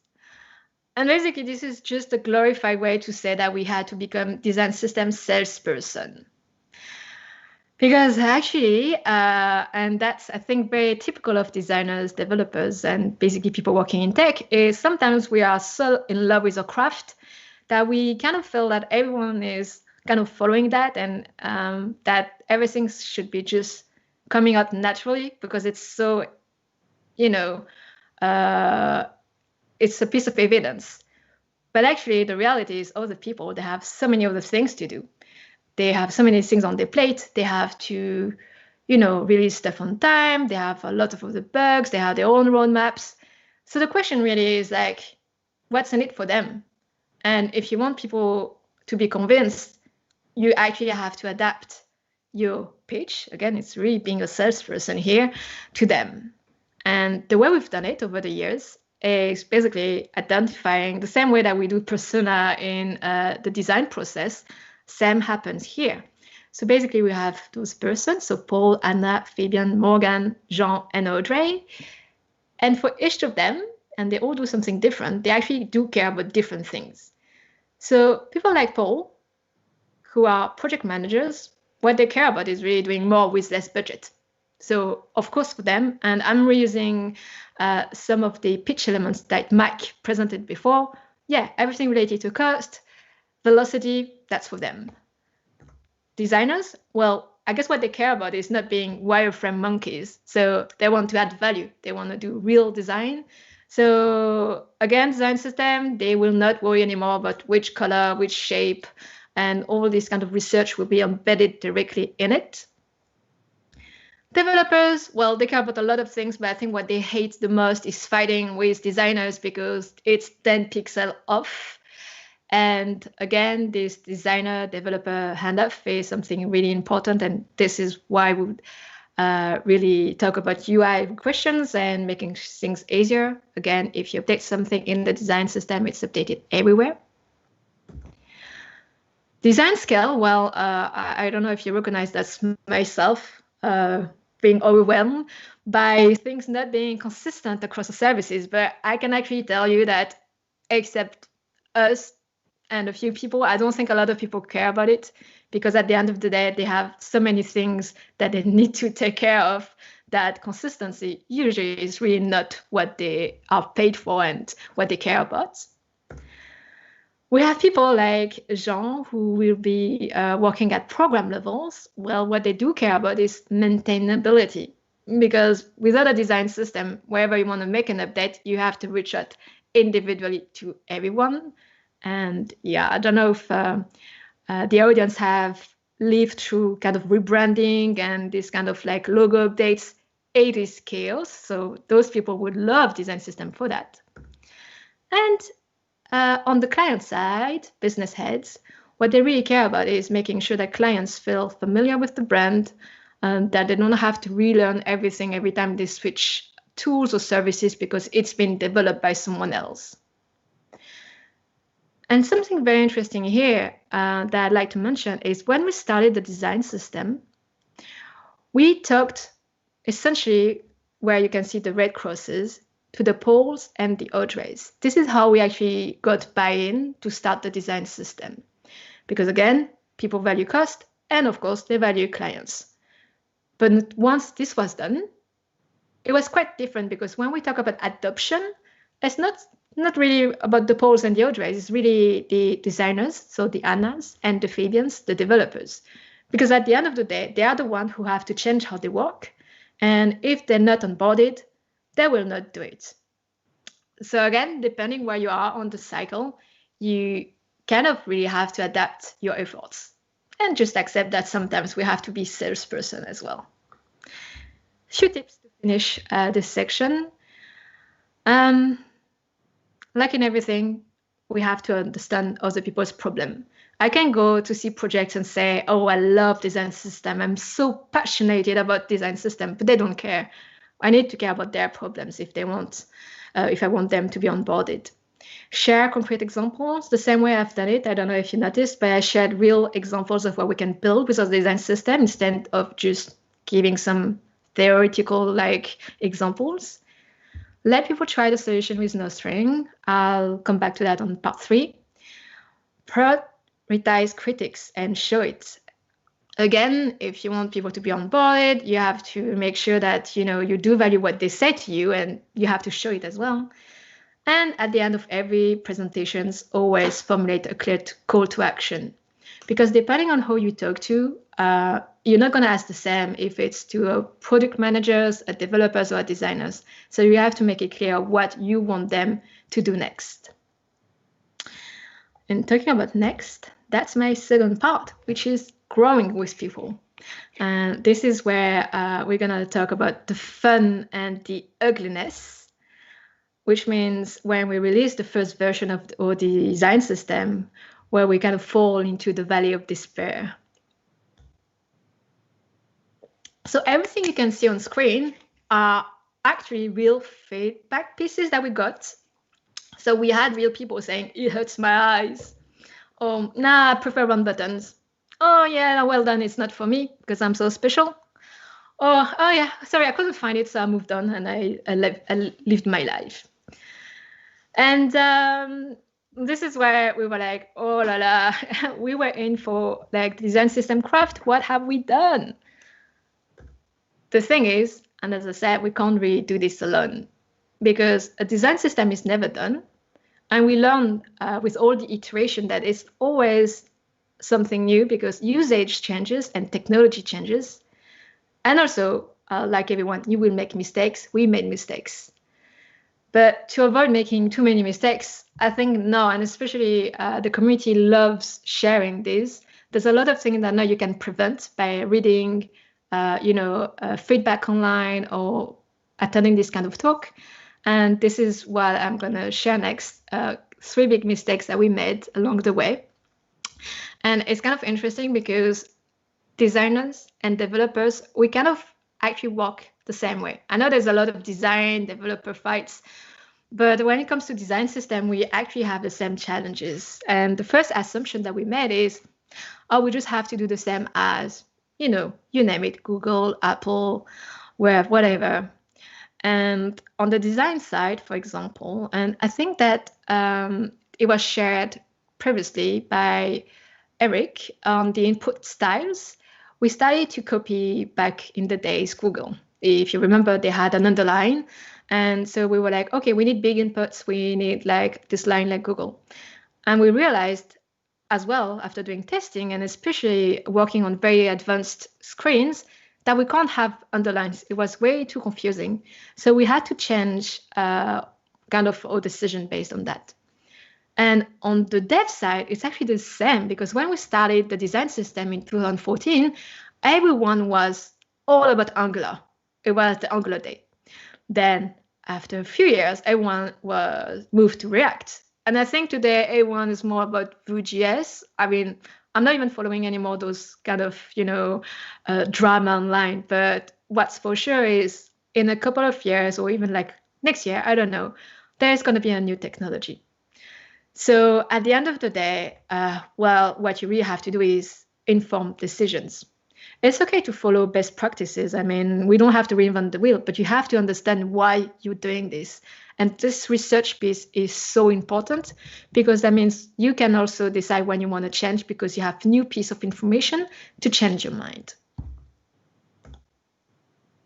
The second assumption is, of course, they will understand how to use the design system. And then when I say that it's both designers and developers, they will understand where to go and read the documentation, of course, right? Oh, of course, they will always pull the last version of the design system. Well, actually, if you think about yourself, like how often do you update your drivers or how often do you check if there's like a new, PowerPoint template in your company? The reality is people, they don't naturally go and update everything every day. So, and that you just have to accept that part of the job that you have when you work on such a big project is to divide your effort. There's the craft part and there's everything else. And that leads me to the third assumption that we had. And I think we went through so many different setups for the design system that we thought that, oh yeah, we could just settle everything in a meeting to get everyone to agree or to decide for everyone. And what happened and that was very interesting because again, we started the design system because it was a necessity to scale design in our organization.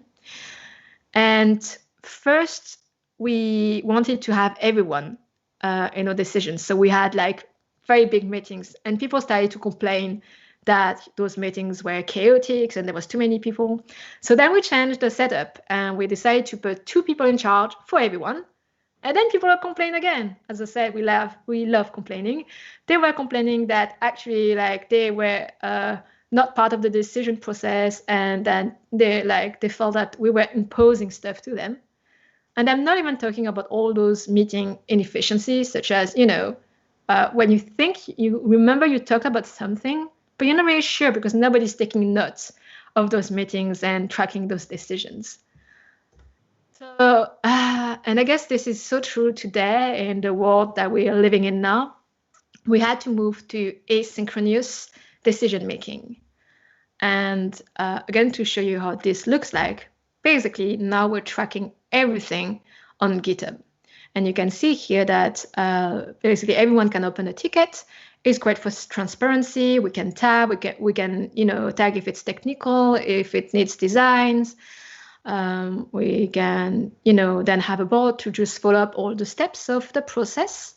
And we actually do the same on the design side, which is more like related to research. So for example, in a design system, we have components, patterns. We also have a lot of other things such as tone of voice, database. But for example, this is a pattern example. And so the person in charge of this pattern shared everything. Then we have this advice process where we ask everyone who is relevant to review the pattern, because again, not everyone is using a lot of, I would say filter patterns. I think is quite relevant to our projects, but again, it really depends who is the most relevant person. And we track all the feedback again so here it's in InVision, just to make sure that if anyone joins the team and they want to reassess the whole pattern, they at least have all the kind of conversation history that goes and the research history that goes with this pattern. So again, not reinventing the wheel. So on all this, actually, at the end of the day, this is how we improved the design system. As I said, when we introduced dark theme, it was really users who were complaining, especially those with a lot of numbers and database. They were complaining that seeing that all day long was too hard on the eyes. And this is actually how we integrated the dark theme, even before it started to be a trend in the recent couple of years.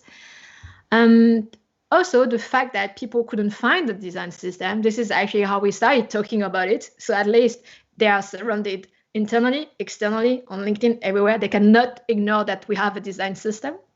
And it's been quite successful, I guess, so far. And again, criticism is hard because it's very hard because you're working and you're pouring so much of yourself in this. It's hard to not take it personally. But again, this is how we managed to improve it over the years. So yeah, it's hard on the ego, but it's good for the process. Few tips to close this section. I would say that it's always better to have beta users first, the ones you can afford to make mistakes and they are okay to make mistakes with you. Then the process release should be kept simple. And I know it's a lot of time we want to wait till the last minute when it's perfect to share our work, but enabling user feedback earlier is really key and it's related to point 1 and 2. The last point, documenting everything. I think it's very clear by now that, people will move on, people change, like teams changes and projects changes. So documentation is your memory of the design system. And if you don't do it, the day where people and team changes, well, you will kind of lose this memory and have to do everything again. Final part, which is very exciting because we're right in this part at the moment, which is empowering people. Because once you've done all this convincing, growing, giving the tools, doing the feedback, etc.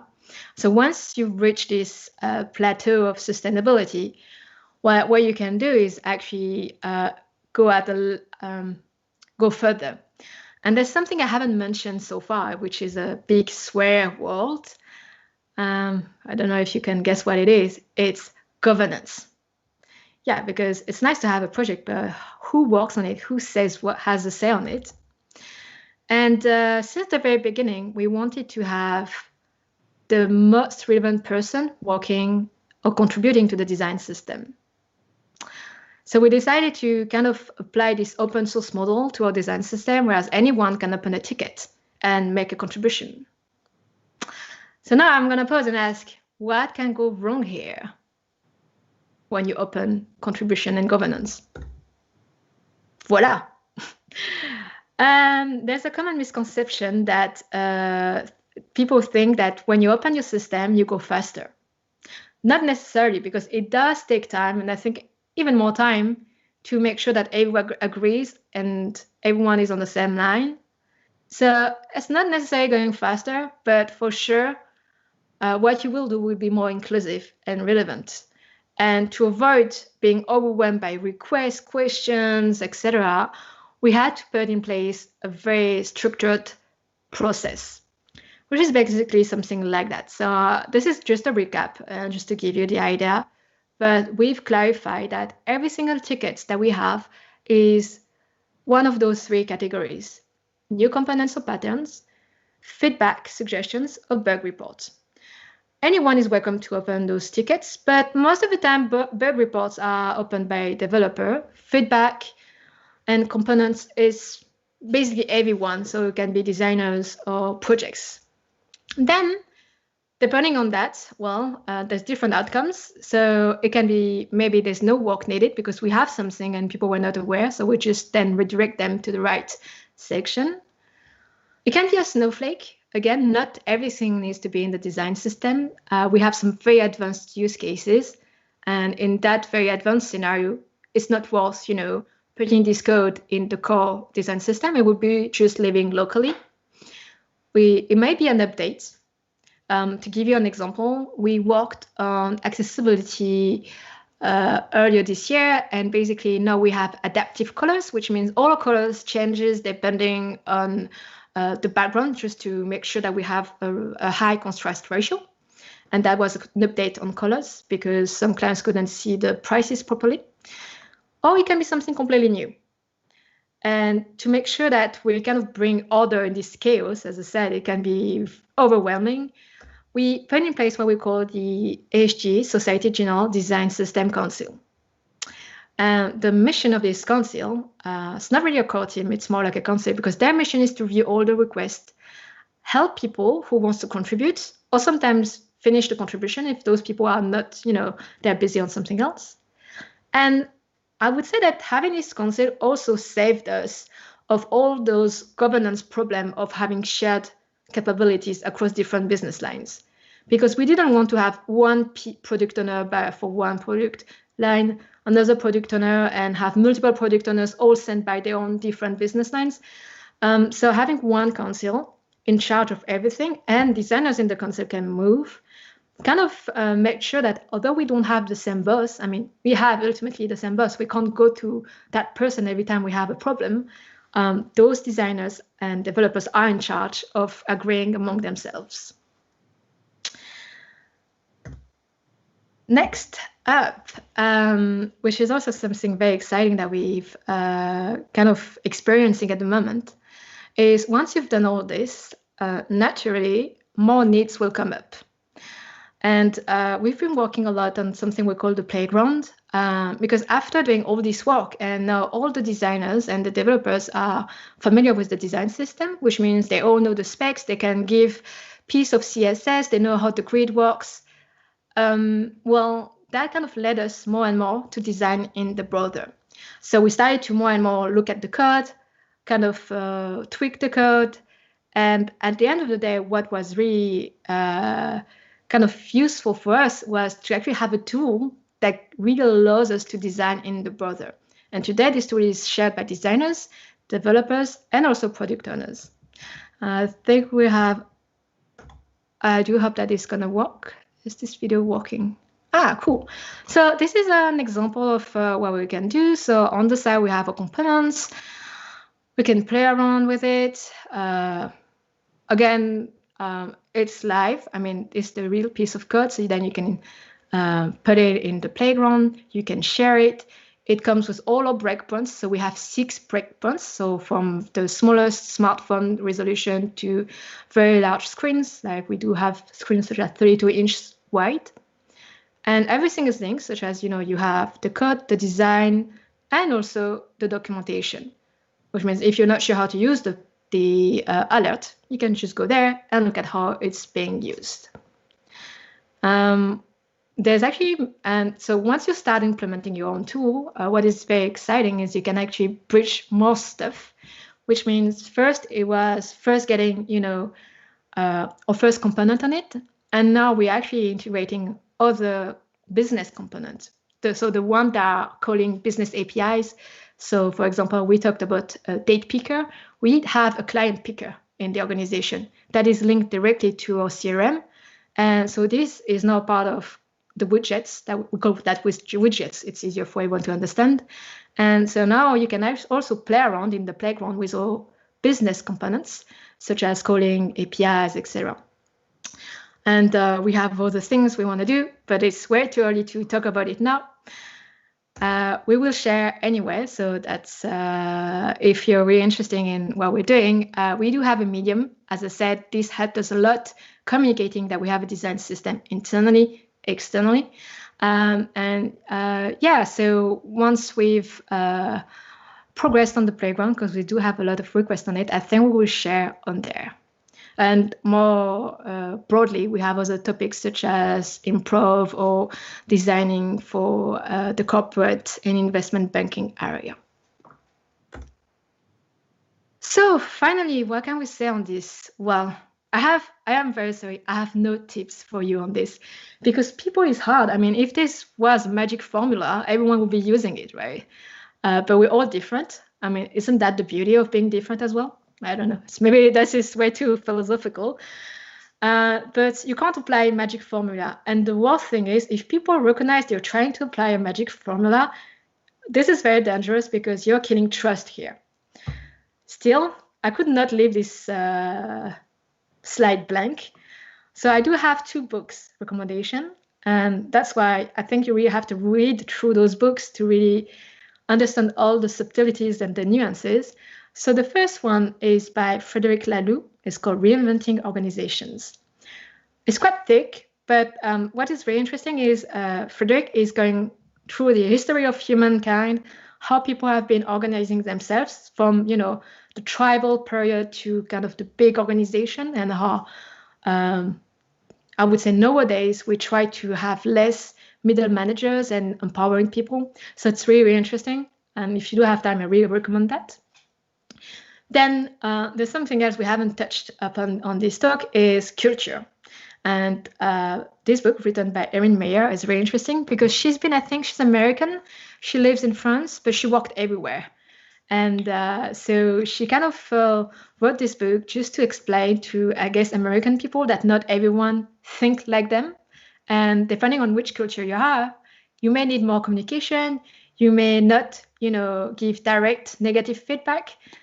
So yeah, it's a very interesting book, away from cliches. So I do recommend this. All right.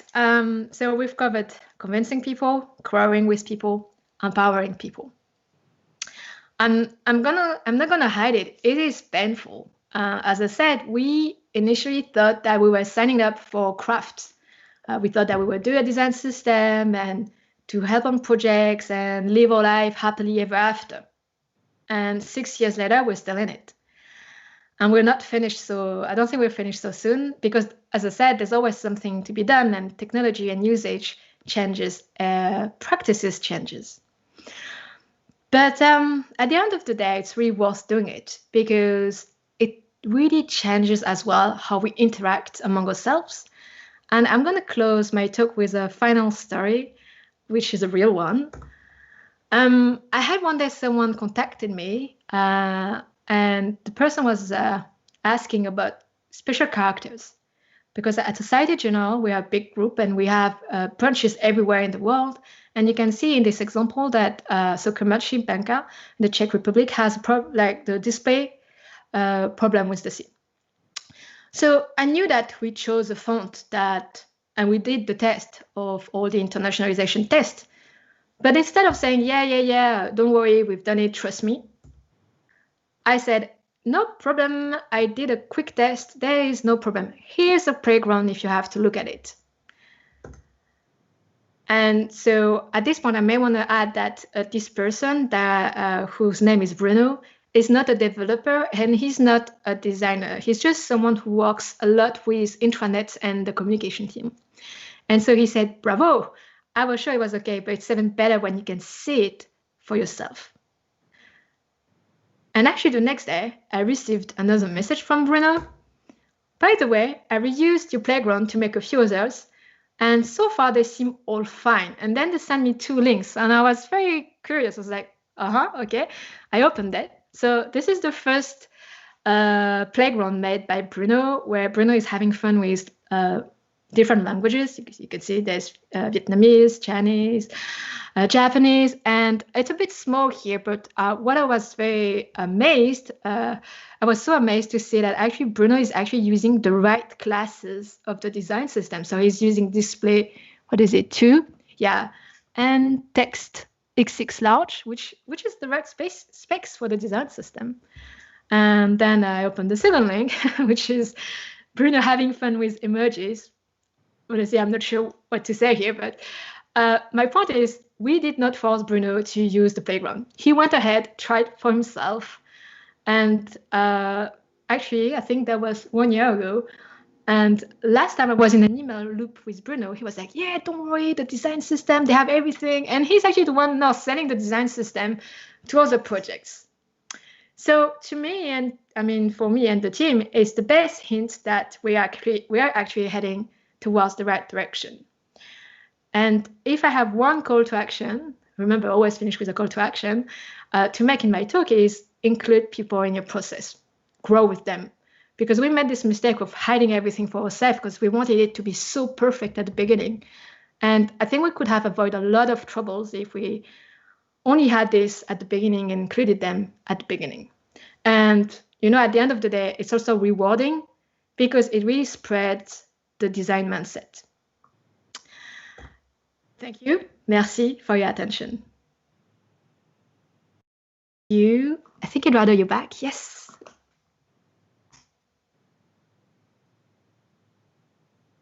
I think you might be on mute.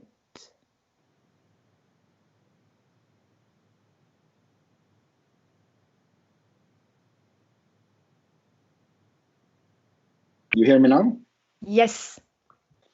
Thank you, Glenn, for saving me in the in-betweens. I have some big issues today with my kernel process on my Mac.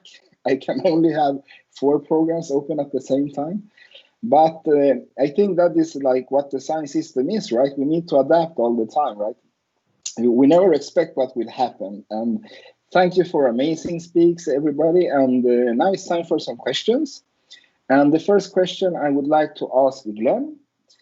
How do we create a more user-centric organization aiding with the help of a design system? It's an interesting question. So, what was the phrasing? People-centric? Yeah, or user-centric. User-centric. A better understanding for the user.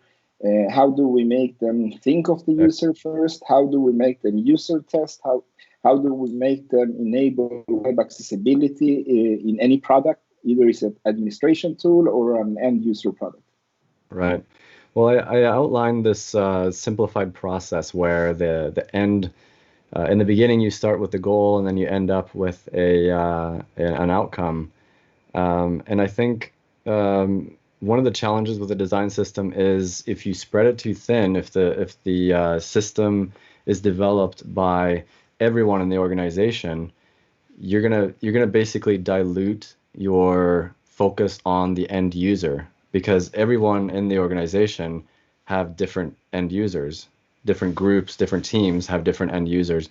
But if the part of the organization that builds a certain part of the design system is focusing on their end user to begin with, they'll make sure to test it on real users. They'll make sure to include feedback from their customers or whoever is using that system to make sure that specific component, if it is a component, actually works in real life. And then others will adopt the same component, hopefully down the line, and make more adjustments to make it even more sharply focused on the individual users using that component. And maybe it'll split into two components because there's a divergence between the users. But either way, if the individual groups are allowed to have the biggest impact, they're going to be the ones to make sure that the user has their say. Good answer. I have a phrase on that I think maybe it should be like user first, user last in everything we do, because we should start like, what do the user need, right? And then we should really make clear that this is really what they wanted, right? And maybe that is what we forget sometimes, like at the end we forget maybe to test it or verify it. Okay, I'll move on to Manjane about another question I have for you is, for a team doing the first design system, what should they think of? Ooh, I'm trying to think how I can provide a short answer for that. We have time. Yeah, I mean, as we said, design system can be overwhelming because now there's so much out there. But also a good thing is there's actually a lot of people who've been sharing workshops and how they've done it, and also people like Mike have been implementing design system in different organizations. And so I would say that I've seen so far very interesting workshops, and they're all public. I mean, again, one of the joys of being in this industry is that we like to share a lot. And there's a lot of articles online that give some formats of how you can get started.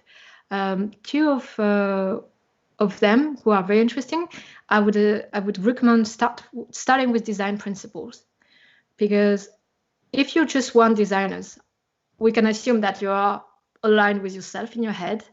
But if you're starting to work in a team and there's more of you doing a design system, you need to make sure that everyone is aligned on the needs and the principles. So although this, I would say that even for us, we did it later in the process, but it's also because we were working for quite a long time as a team. And I would say that this one is really key. Then once you have your principles, then you can go on and start doing, the study of all the audits of existing components that you have. A lot of time, especially like people starting out on design system, they don't start from nothing. They have existing like tools, and maybe those tools are very old, you can call it legacy tools, but still they exist and people have been using them. So starting by the design principles, the audit will, I think, give you a good direction to what you need to do next.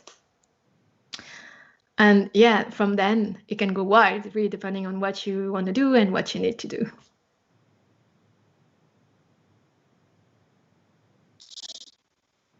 Thank you for the answer.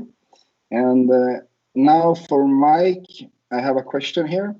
The missing links, branding, text, images, how do we secure that in a design system?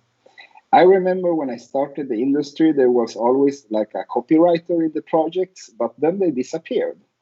And then when I moved on, like the texts were like, oh, maybe the team leader can do that. And there are so many things around that I don't see like focusing design systems today. Like, oh, we have images, but how do we use them? How do we secure that the team uses them? Yeah, so on the system I'm working on at the moment, we did quite an extensive discovery at the beginning to figure out, because I started new to the company to help them set up the design system. So I had to get a good understanding of how people worked, and it became pretty evident pretty quickly that there was not a very good top-down communication of the brand. So I started to sort of piece together, I kind of reached out to the brand people and had a series of meetings, and then what I was hoping would be a fairly simple definition of the core colors, because the brand would obviously have an agreement on what their core colors in, ended up being like 8 weeks worth of discussions. So I think the good thing is to get those lines of communications. So in the sort of where I'm working, the brand had made decisions back in January, but as a designer working there in July, none of the designers that I interviewed for my discovery were actually aware of this. So I think a lot of it is communications. I think there's a big piece on discovery, because you need to understand how the designers are working, what their pain points are, so that you can then try and solve that. I think tokenizations, Pio mentioned this earlier, like being able to tokenize the core brand colors and then the uses of those colors, the choices. So we've got this brand red and we use that for our primary button, and we've got this other red that we use for critical red, so we use it for our warnings and our validations, etc. I think establishing where the key issues are, so the lots of people using different colors in my scenario, like figuring out what the root cause was, and there was a breakdown in communication and then a disagreement. So I think making those things available to people in a single source of truth is the way forward, for sure. My experience is that if you don't define like things, for example, like texts as principle, like how do we write a heading? Do we write the save form, or do we write the save person? Then everybody starts to write like their own interpretation of how the application uses. And when you're a big organization that serves the same type of people, when you jump between the applications, you will see these big differences, right? Yeah, 100%. So that is what I'm looking for. Is like, I think like this is like I call it the missing links in design systems. Like people take text and like images for granted, right? That the team will take care of that, right? Yeah, that's okay, certainly where I am now. A lot of the copywriting is reliant. There are, for the website team, so for the public-facing pages, they have specialist content writers and content designers. But for the individual features of the products, it's all down to the UX designer or the product owner most of the time. And that is definitely a missing link, because like you say, there's different ways of saying things, different styles, and it's quite jarring if you're jumping your experience across multiple different features that are designed by different teams. So yeah, the single source of truth, I think, has got to be the biggest factor there. Thank you, Mike. And then I have a user from one of the attendees, Jan Magnus Eliachen. To what extent do you use principles from psychology when you design? Open question. Anybody can jump in and answer. I can jump in there. I've used the basic principles. There's quite a lot of them, I guess. So there's, as far as buttons are concerned, rather than just having primary call to action, secondary call to action, and a tertiary button, which is fairly widely used. A couple of the systems I've talked about creating biases. So you would use, if you've got a proceed and cancel, you can use your primary to create a bias to encourage, without forcing the person down an avenue, obviously, but like strongly suggest or likely to encourage them to make a particular decision. So if you're asking somebody for their sex, you're not going to bias them and make male bigger than female or female bigger than male. But if you're asking somebody if they want to continue to buy your product or cancel, you obviously give more affordance and you use color and size and stuff through your primary call to action button to encourage people to do that. So I think that's a slight psychological trick. It's all about people, right? I think we all should learn more like psychology, like what triggers people, how do people think, right? And anybody else would like to jump on the question? Yeah, I can give it a try. I suppose there's really two sides of the questions here, because there's first what you use in your design work, such as what do you put in your design system. There's a lot of principles that in general designers are expected to know or use. For example, the Gestalt laws, proximity, all these kind of laws. So that's, I would assume, is part of, when you compose a layout or things like that, that's things you would include in your design process and by extension as well in the design system. And then there's psychology that you use with your colleagues, so on projects, and not so much on the design craft, but how you work with people. And yes, I guess this is so important because a lot of time, and again, this is probably due to the fact that historically designers were kind of outside, they were seen as outside resources, but we have more and more in-house design teams. And a lot of times those designers, they still behave like consultants. You know, they come in and they're like, oh, I know better. You should be design-led. That's not how we do things. Your product sucks. And I heard so many stories like this. And like, as designer, you would never do that on a client, right? You don't go to client and say, you don't know how to use this product, you suck. You know, like it's weird, but somehow we love to do that with our colleagues. And it takes a lot of psychology just to understand, okay, change your angle, like how do they view their things, you know, what is important for them. And just to be able to kind of shift your mind a little bit, shift your angle, understand their pain points. And I'd say that I know that in overall, like designers, they're very good at psychology for their designs. Maybe not so great at, you know, among the teams or with their stakeholders. So there's really two sides here. I don't know. I see a lot of people laughing, so I don't know if Glenn or Pio, you want to add on it? That was a really good answer and a really good question, actually. And we move forward here. We have another question from Jens Lindgård Palais. From your experience, in what way is Jekyll unique compared to design? Short answer, Glenn. Terrible at short answers. I don't like those. That's my answer. No, I think Jekyll unique. I think maybe three things. It's built in-house. I know most people do that, but it's one of the ways that we've made sure that it's tailored to our needs. And I think that's the second thing, is that it's very tailored. It's not built on big platforms. Our portal is built from scratch, and also we've been fortunate to be able to start from scratch with a new brand, basically a brand new company, and we started the design system along with the company, which is also fairly unique and has its challenges and definitely has its benefits as well. Pio, you want to add something? Well, I can certainly agree with the fact that the new brand that had its challenges. We didn't start the way you usually start a design system, as Morgan also said, that you usually start with, or was it Mike or one of you, that you usually have a collection of systems and things already that you use as the starting point, and you find all the places where you see differences and similarities, and you work from that. And we didn't have that. We didn't have that luxury. We had to just start working and see where those similarities arose as we used them.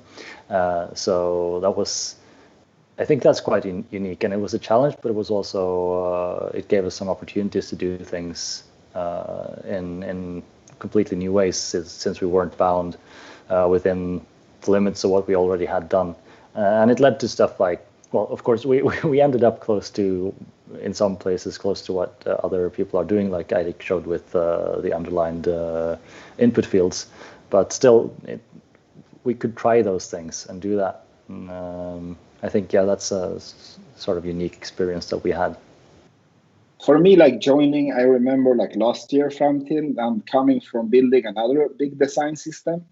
For me, it was like, why do we have not so many things like on place, right? With a lot of components and all these things.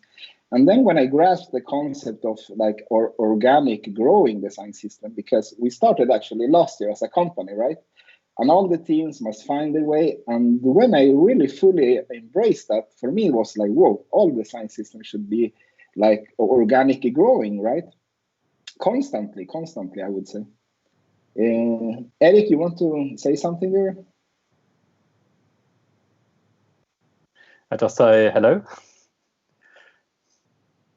Okay, I joined no. after the question was asked. So. Okay, then we can move on to the next question here from Paul Marchand. Is there a way to measure KPI, the adaptation and or the success of a design system? Google Heart Framework. I think yes is the answer to that. Yeah, I don't think it's very easy to do, but certainly one of the things we attempted at one of the banks was to physically. They have performance measures. They have PFRs, I think they're called. I was a contractor there, so I didn't have to go through the pain of those. But there are. They were having measurable things that impacted their bonuses based on the usage and adoption and contributions to the design system. That came in after I left, so I don't know how successful that was, but I definitely think there's a lot of aspects to measuring the success of the design system. The Heart Framework is certainly a good one to use. Yeah. I've used it on a feature product, but never actually on a design system. I can tell a little story about that. We had this in the last company I was, Verdipapicentralen, but this was bought by Euronext.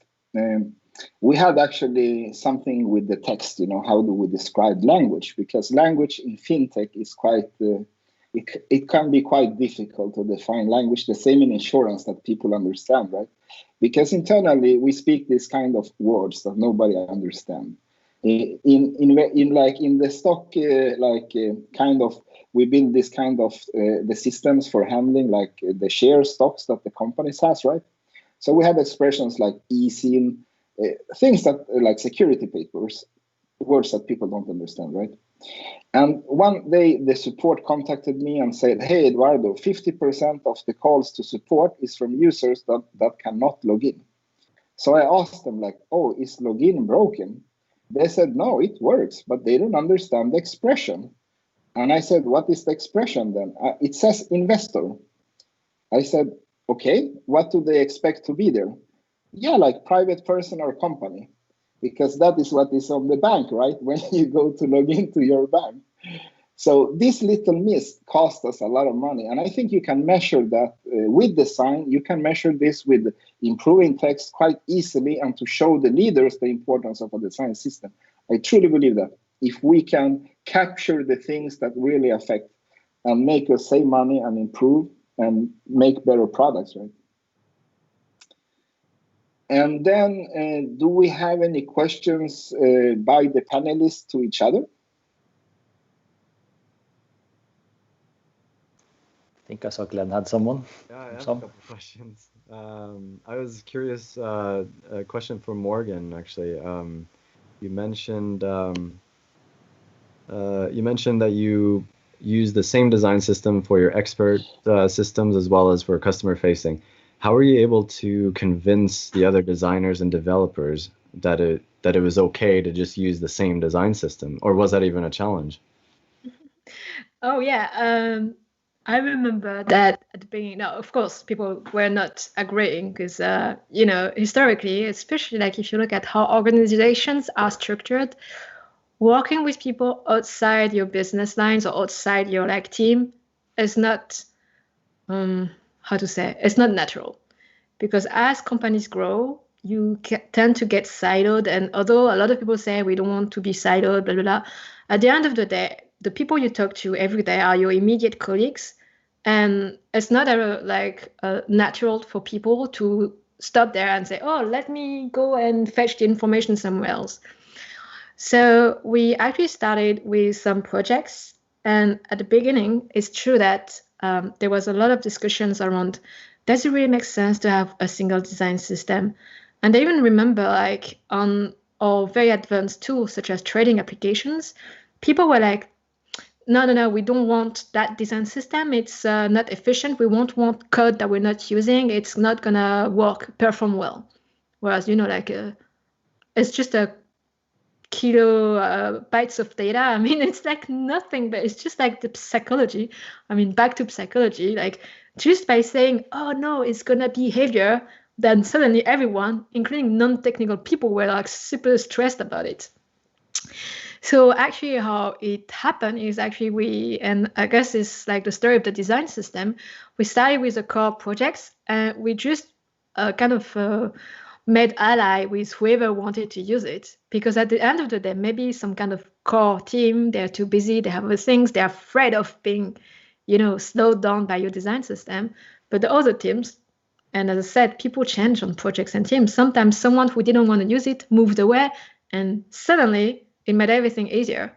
And actually, I tend to think that a lot of time it's like this. But yeah, organization change, people change, and that's part of the whole process, right?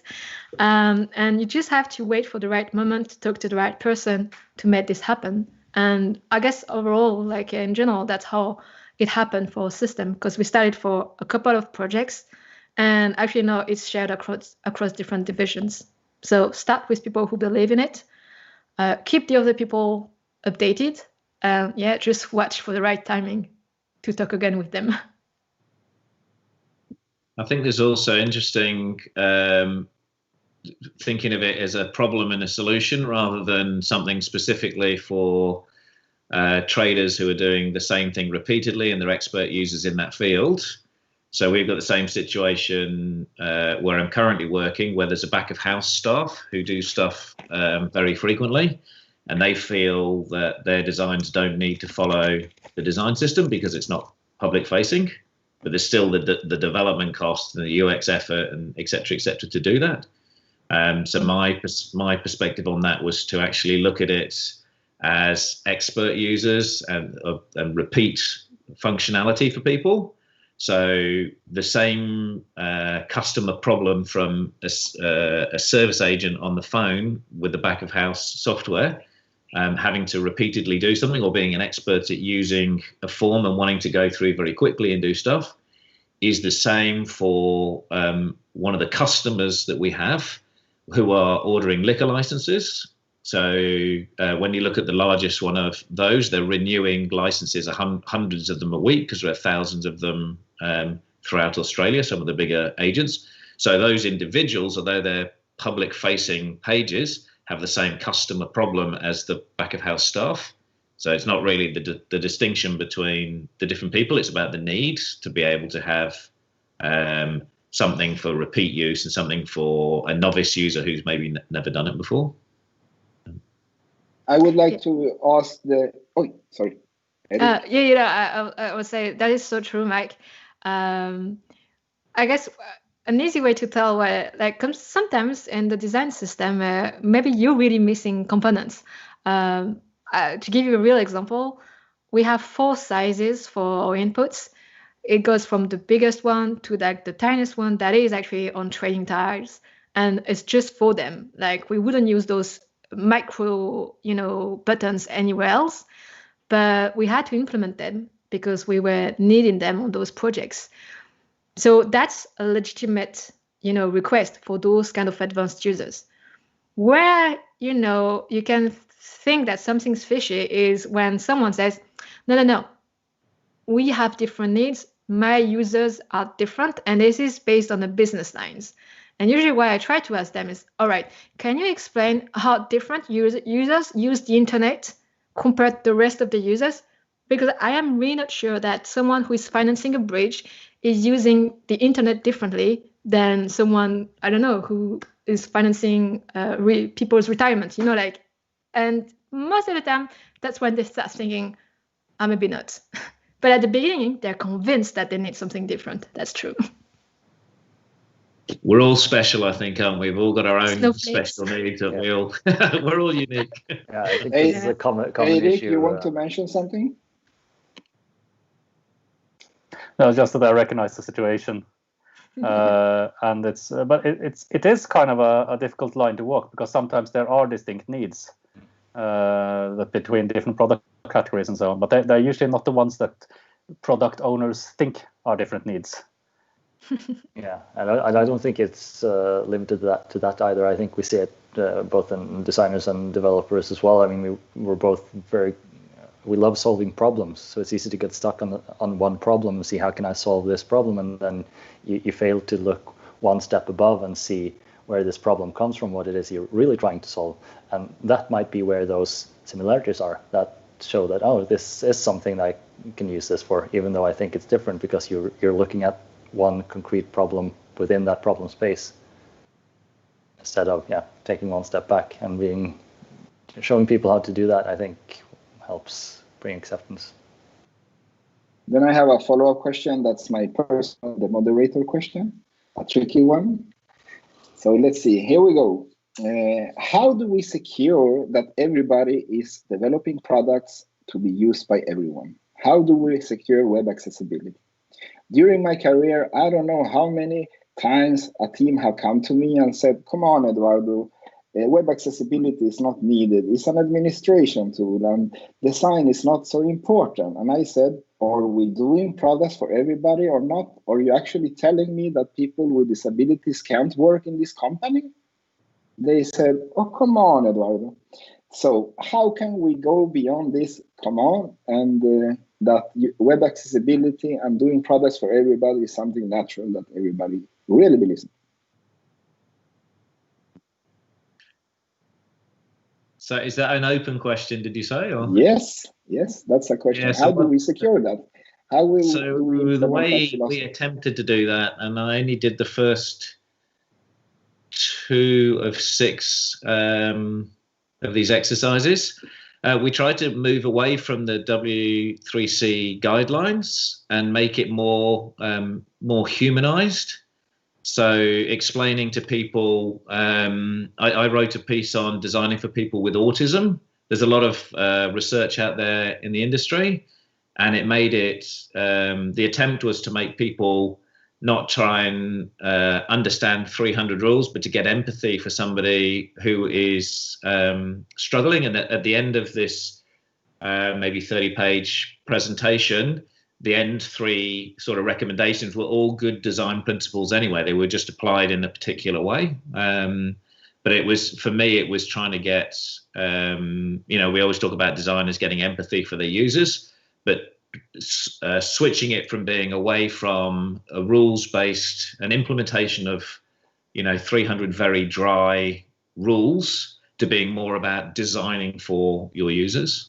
And we did that through, we called them spotlights. We had a different focus every 2 months. So the first one was designing for people with autism, and we created posters, and we had little cards. So when people were showcasing their products, you handed out these cards, and then the card had a particular thing to look out for. So make sure you keep it simple, don't use a lot of analogies, speak in plain language, etc., etc. And when somebody was showing their designs, in theory, the designers and the product owners and developers who were giving feedback were trying to think in the terms of that card, and then the next showcase, they went to a week later, they might get a different card. But the theory there being that over the, we were going to cycle them every year. So at the end of 1 year, we then start back with autism, that it just becomes part of a natural thing that you try and think in terms of, creating designs that are more accessible to everybody. Beautiful. I love that. Do we have any more panelist questions to each other? One more. I've got kind of an observation stroke question that I might just throw out there. So we talked about psychology before, and I think that in the design system I created for CBA, when I was talking about the customer problems that we were trying to solve through the design system, I put a different spin on it. I'm not sure whether it's right or not, but I started to go down the avenue of making the designer and the developer the customers. So the problem statement was more, as a designer, I want to ask a customer like a question that's maybe single select for 5 things, and then the solution was to give them a radio list. So it was more about swapping around the use of the terminology used and stuff to be more not about the end customer, but about the designers actually, and the system users, I guess. So just putting it out there as a discussion point, I guess. Sorry, it's getting very late. I'm not formulating my words very well. That is very interesting. I mean, we've been talking about that a lot, that we're design systems as a system to design within. And so all of the people working in that are users.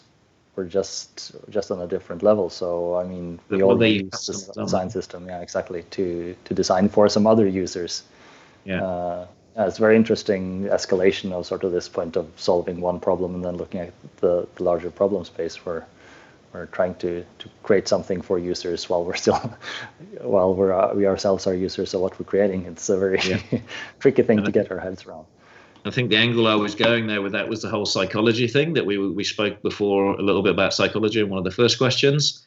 And I think there's quite a lot of psychology needed in the system. We've talked about adoption, getting people to have a sense of ownership. And there's different ways that you can use psychology, or selling it in a different way to your fellow designers than you are selling it to your people who are funding it, or product managers. So product managers, you might be trying to sell the fact that they can develop these things more quickly and focus on getting more features released. And a designer, there's a different sell, and a funder and a developer a different sell again. So I think there's quite a lot of bit of psychology there in how you sell the design system internally. Like Morgan, you were saying about it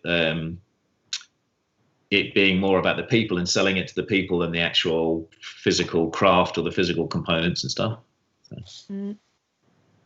But that's very interesting. As I said, like a lot of time we are so obsessed by craft that actually for everyone who tried to do a side project and a side product, because you never learn from other people's mistake. I mean, it's very hard, at least, to learn from other people's mistake.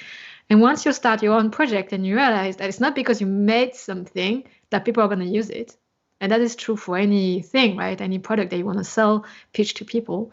Well, at the end of the day, a design system is same. It's not because you made it that everyone's going to rush using it. Even if it's super nice and functioning and everything, it's, I guess as a design practitioner, that was my biggest surprise.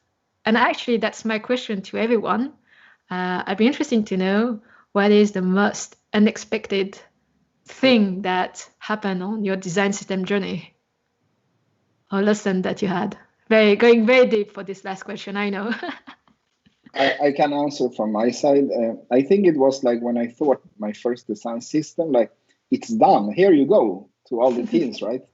And then I was sitting like very happy, right? Like looking at everybody, I'm like, nothing is happening. And I was like, why?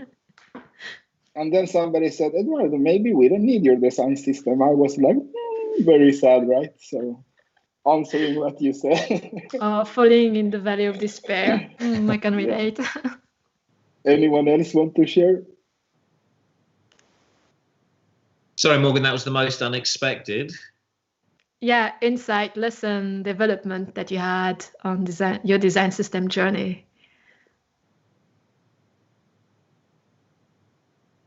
Yeah, I'm stumped. Sorry.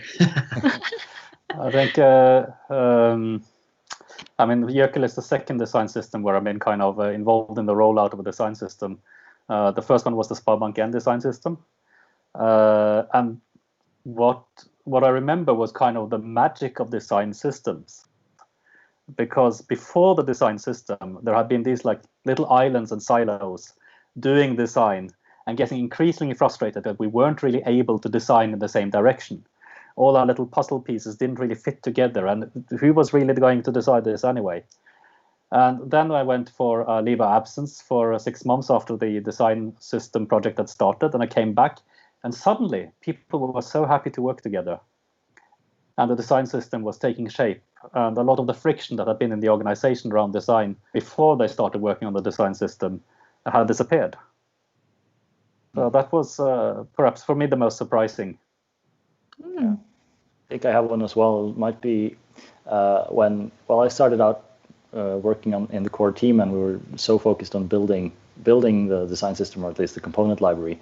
But the transition to having to work with what we had created and how different that was from making it that took me really by surprise, and it was I think it is an important lesson to experience how it feels like, as we discussed, as a user of the design system.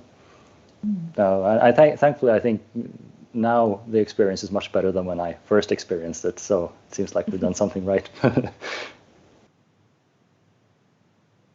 think for me, if I could add a quick thought too, I think I actually I seem to remember the moment I realized that design systems were going to be powerful, and I was not really participating in it. I was maybe coordinating some of it, but I was looking over the shoulder of one of our developers, and this was probably 6 years ago, maybe soon 7 years ago. I was looking over the shoulder of one of our developers, and he had made a little sort of a sandbox where he had put some of the components that he was working on while he was working on them in isolation rather than in the composition that it was supposed to be in.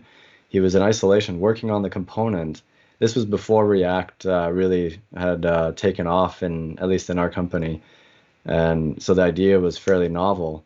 And I was watching him do that and realized this is something exciting that we can make more use out of. And eventually we developed the design system around it. But just that experience of seeing a component library start to take shape in such a simple form, one single component being designed, developed, tested in isolation. That was like kind of the spark for me and inspired me to keep going. So thank you, Ben Matthews. I would like to share one. I know that Anders Lysland is listening on this tune. That was my colleague in Verdita P-Centralen that we did our first design system. And the revelation I had was that how trigger happy I was to reprogram the design system. So when Anders went on vacation or daddy's leave, so when he was back, I had reprogrammed the whole design system, right? Because there were some new cool features in React we had to use. There were some new state management we had to use. And we continue to do things that maybe we should not focus so much on. Like we should maybe focus on the principles, the thing that matters for the users, right? I think that we should really try to stick with the things we selected for a little bit longer. So I have stopped doing that, so I'm not reprogramming anything right now.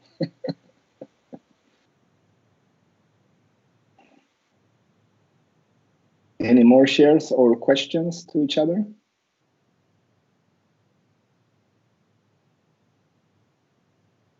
Yeah, maybe a closing thought. Based on what you say, it's interesting to see because again, design systems are still fairly new, and it's very inspiring and exciting to see where you can go. And sometimes it's just you won't be part of initiating stuff. What I mean by that is I clearly remember that when we had the playground, so now it's really used by everyone, and now people are actually just we have stats, and it's very funny because nobody's promoting the playground. People just organically use it.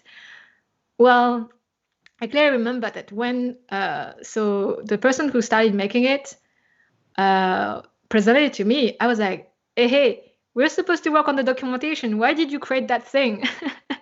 And because for them, they were like, it was super exciting. It was needed because they were collaborating a lot between designers and developers. So instead of writing the documentation, they made that instead. And so I remember being like, hold on, guys, this is not our priorities right now. Why are you doing this? But at the end of the day, today, it's like, as I said, it's changed how we work with projects. It really facilitates and the handoffs. And it is actually now being included in the documentation as code snippet. And so it's kind of all looped, but it was definitely not planned in, our master roadmap for sure. And I guess one of the interesting things in design system is there's so many emergent patterns and ways of working that it's very exciting to see where things can go from now. Thank you so much, dear. So I would like to wrap up the panel debate, and for the listeners, please stick around because I have one final thing after the debate. And I think we should give one phrase each to the people listening. I could go maybe to give an example of a phrase. User first, user last. So the user will always be in the middle. Theo, you. Well, this is hard, one phrase.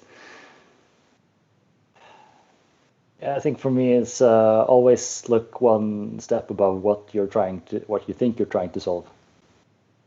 Good one. Glenn? You always like those short answers. I'm terrible at that. Pass on to, when you're done, pass on to whoever you want, the flag. Cool. One phrase. I think finding passion in design systems is required. So I think that would be it. Could I add to what you said that design system also creates passion? Absolutely. But that would be way too long, so we won't say that. All right, I'm going to pass it on to Eirik. I'd say that building things together is an amazingly powerful thing.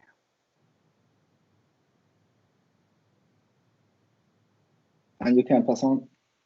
Mike?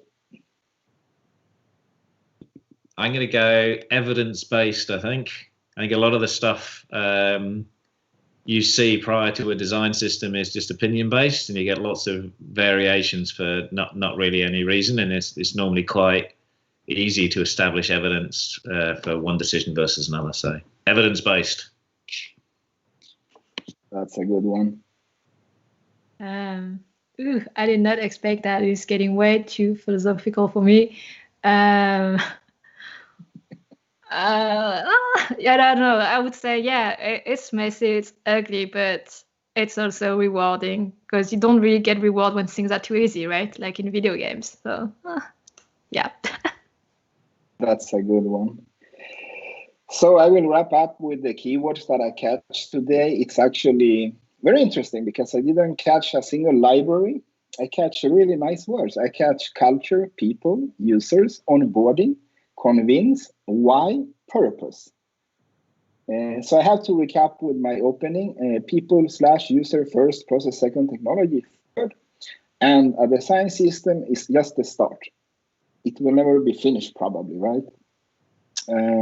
So it's constantly living together with people and culture. And we should maybe focus on understanding users and people most, because psychology was also a word that came up today more than once, actually.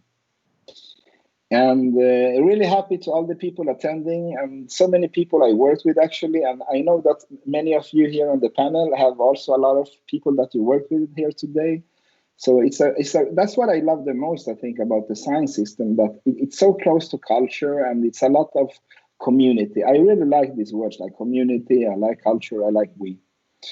And I would like to invite the community for a project that I started actually before I entered Framtid. I started to write on a book called User System Beyond the Science System, and it will probably never finish. So I will add it on usersystem.org. I invite all the speakers, all the attendees to define together an open collective project.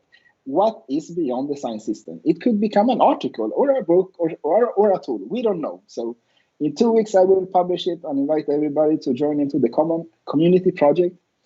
And thank you, everyone. And a big thank to all the people that helped out, because besides my computer not working with me today, a lot of things didn't work out and people jumped out. Thomas Sandberg, amazing. He's the man behind the eCam software that we're using today. And Thomas is one of the world's most advanced automated home brewery, actually. So if you Google him on YouTube, you will see some amazing stuff that he has. And Ludoran did the amazing website, event.framtid.no, and also the banners and everything you see. And he actually just started. How long time ago? I think like 2 or 3 months only. And then we have Stein-Olof Pettersson, all the amazing. He's the wizard of animation and video. So all the videos that you see and animations, that's the man behind that. And then also for all the leaders that helped out to like get us going with this project, like Ingrid Guderak Motren, Ole Christian Jonsrud, Christian Stenne Knudsen, Ida Hedvig Husen. Yeah, so many people that helped out to make this event, and most of all, the community that attended and the speakers. Thank you so much. Framtiden.no, that's the website for us, and Jekyll.framtiden.no is our design system. And I will add all the design system and all the links, social medias to all the speakers on the YouTube channel, and I will also add it on the Meetup group for everybody if you want to follow, if you want to connect. So I say tack in norsk, muchas gracias in Spanish, and thank you internationally. We close it.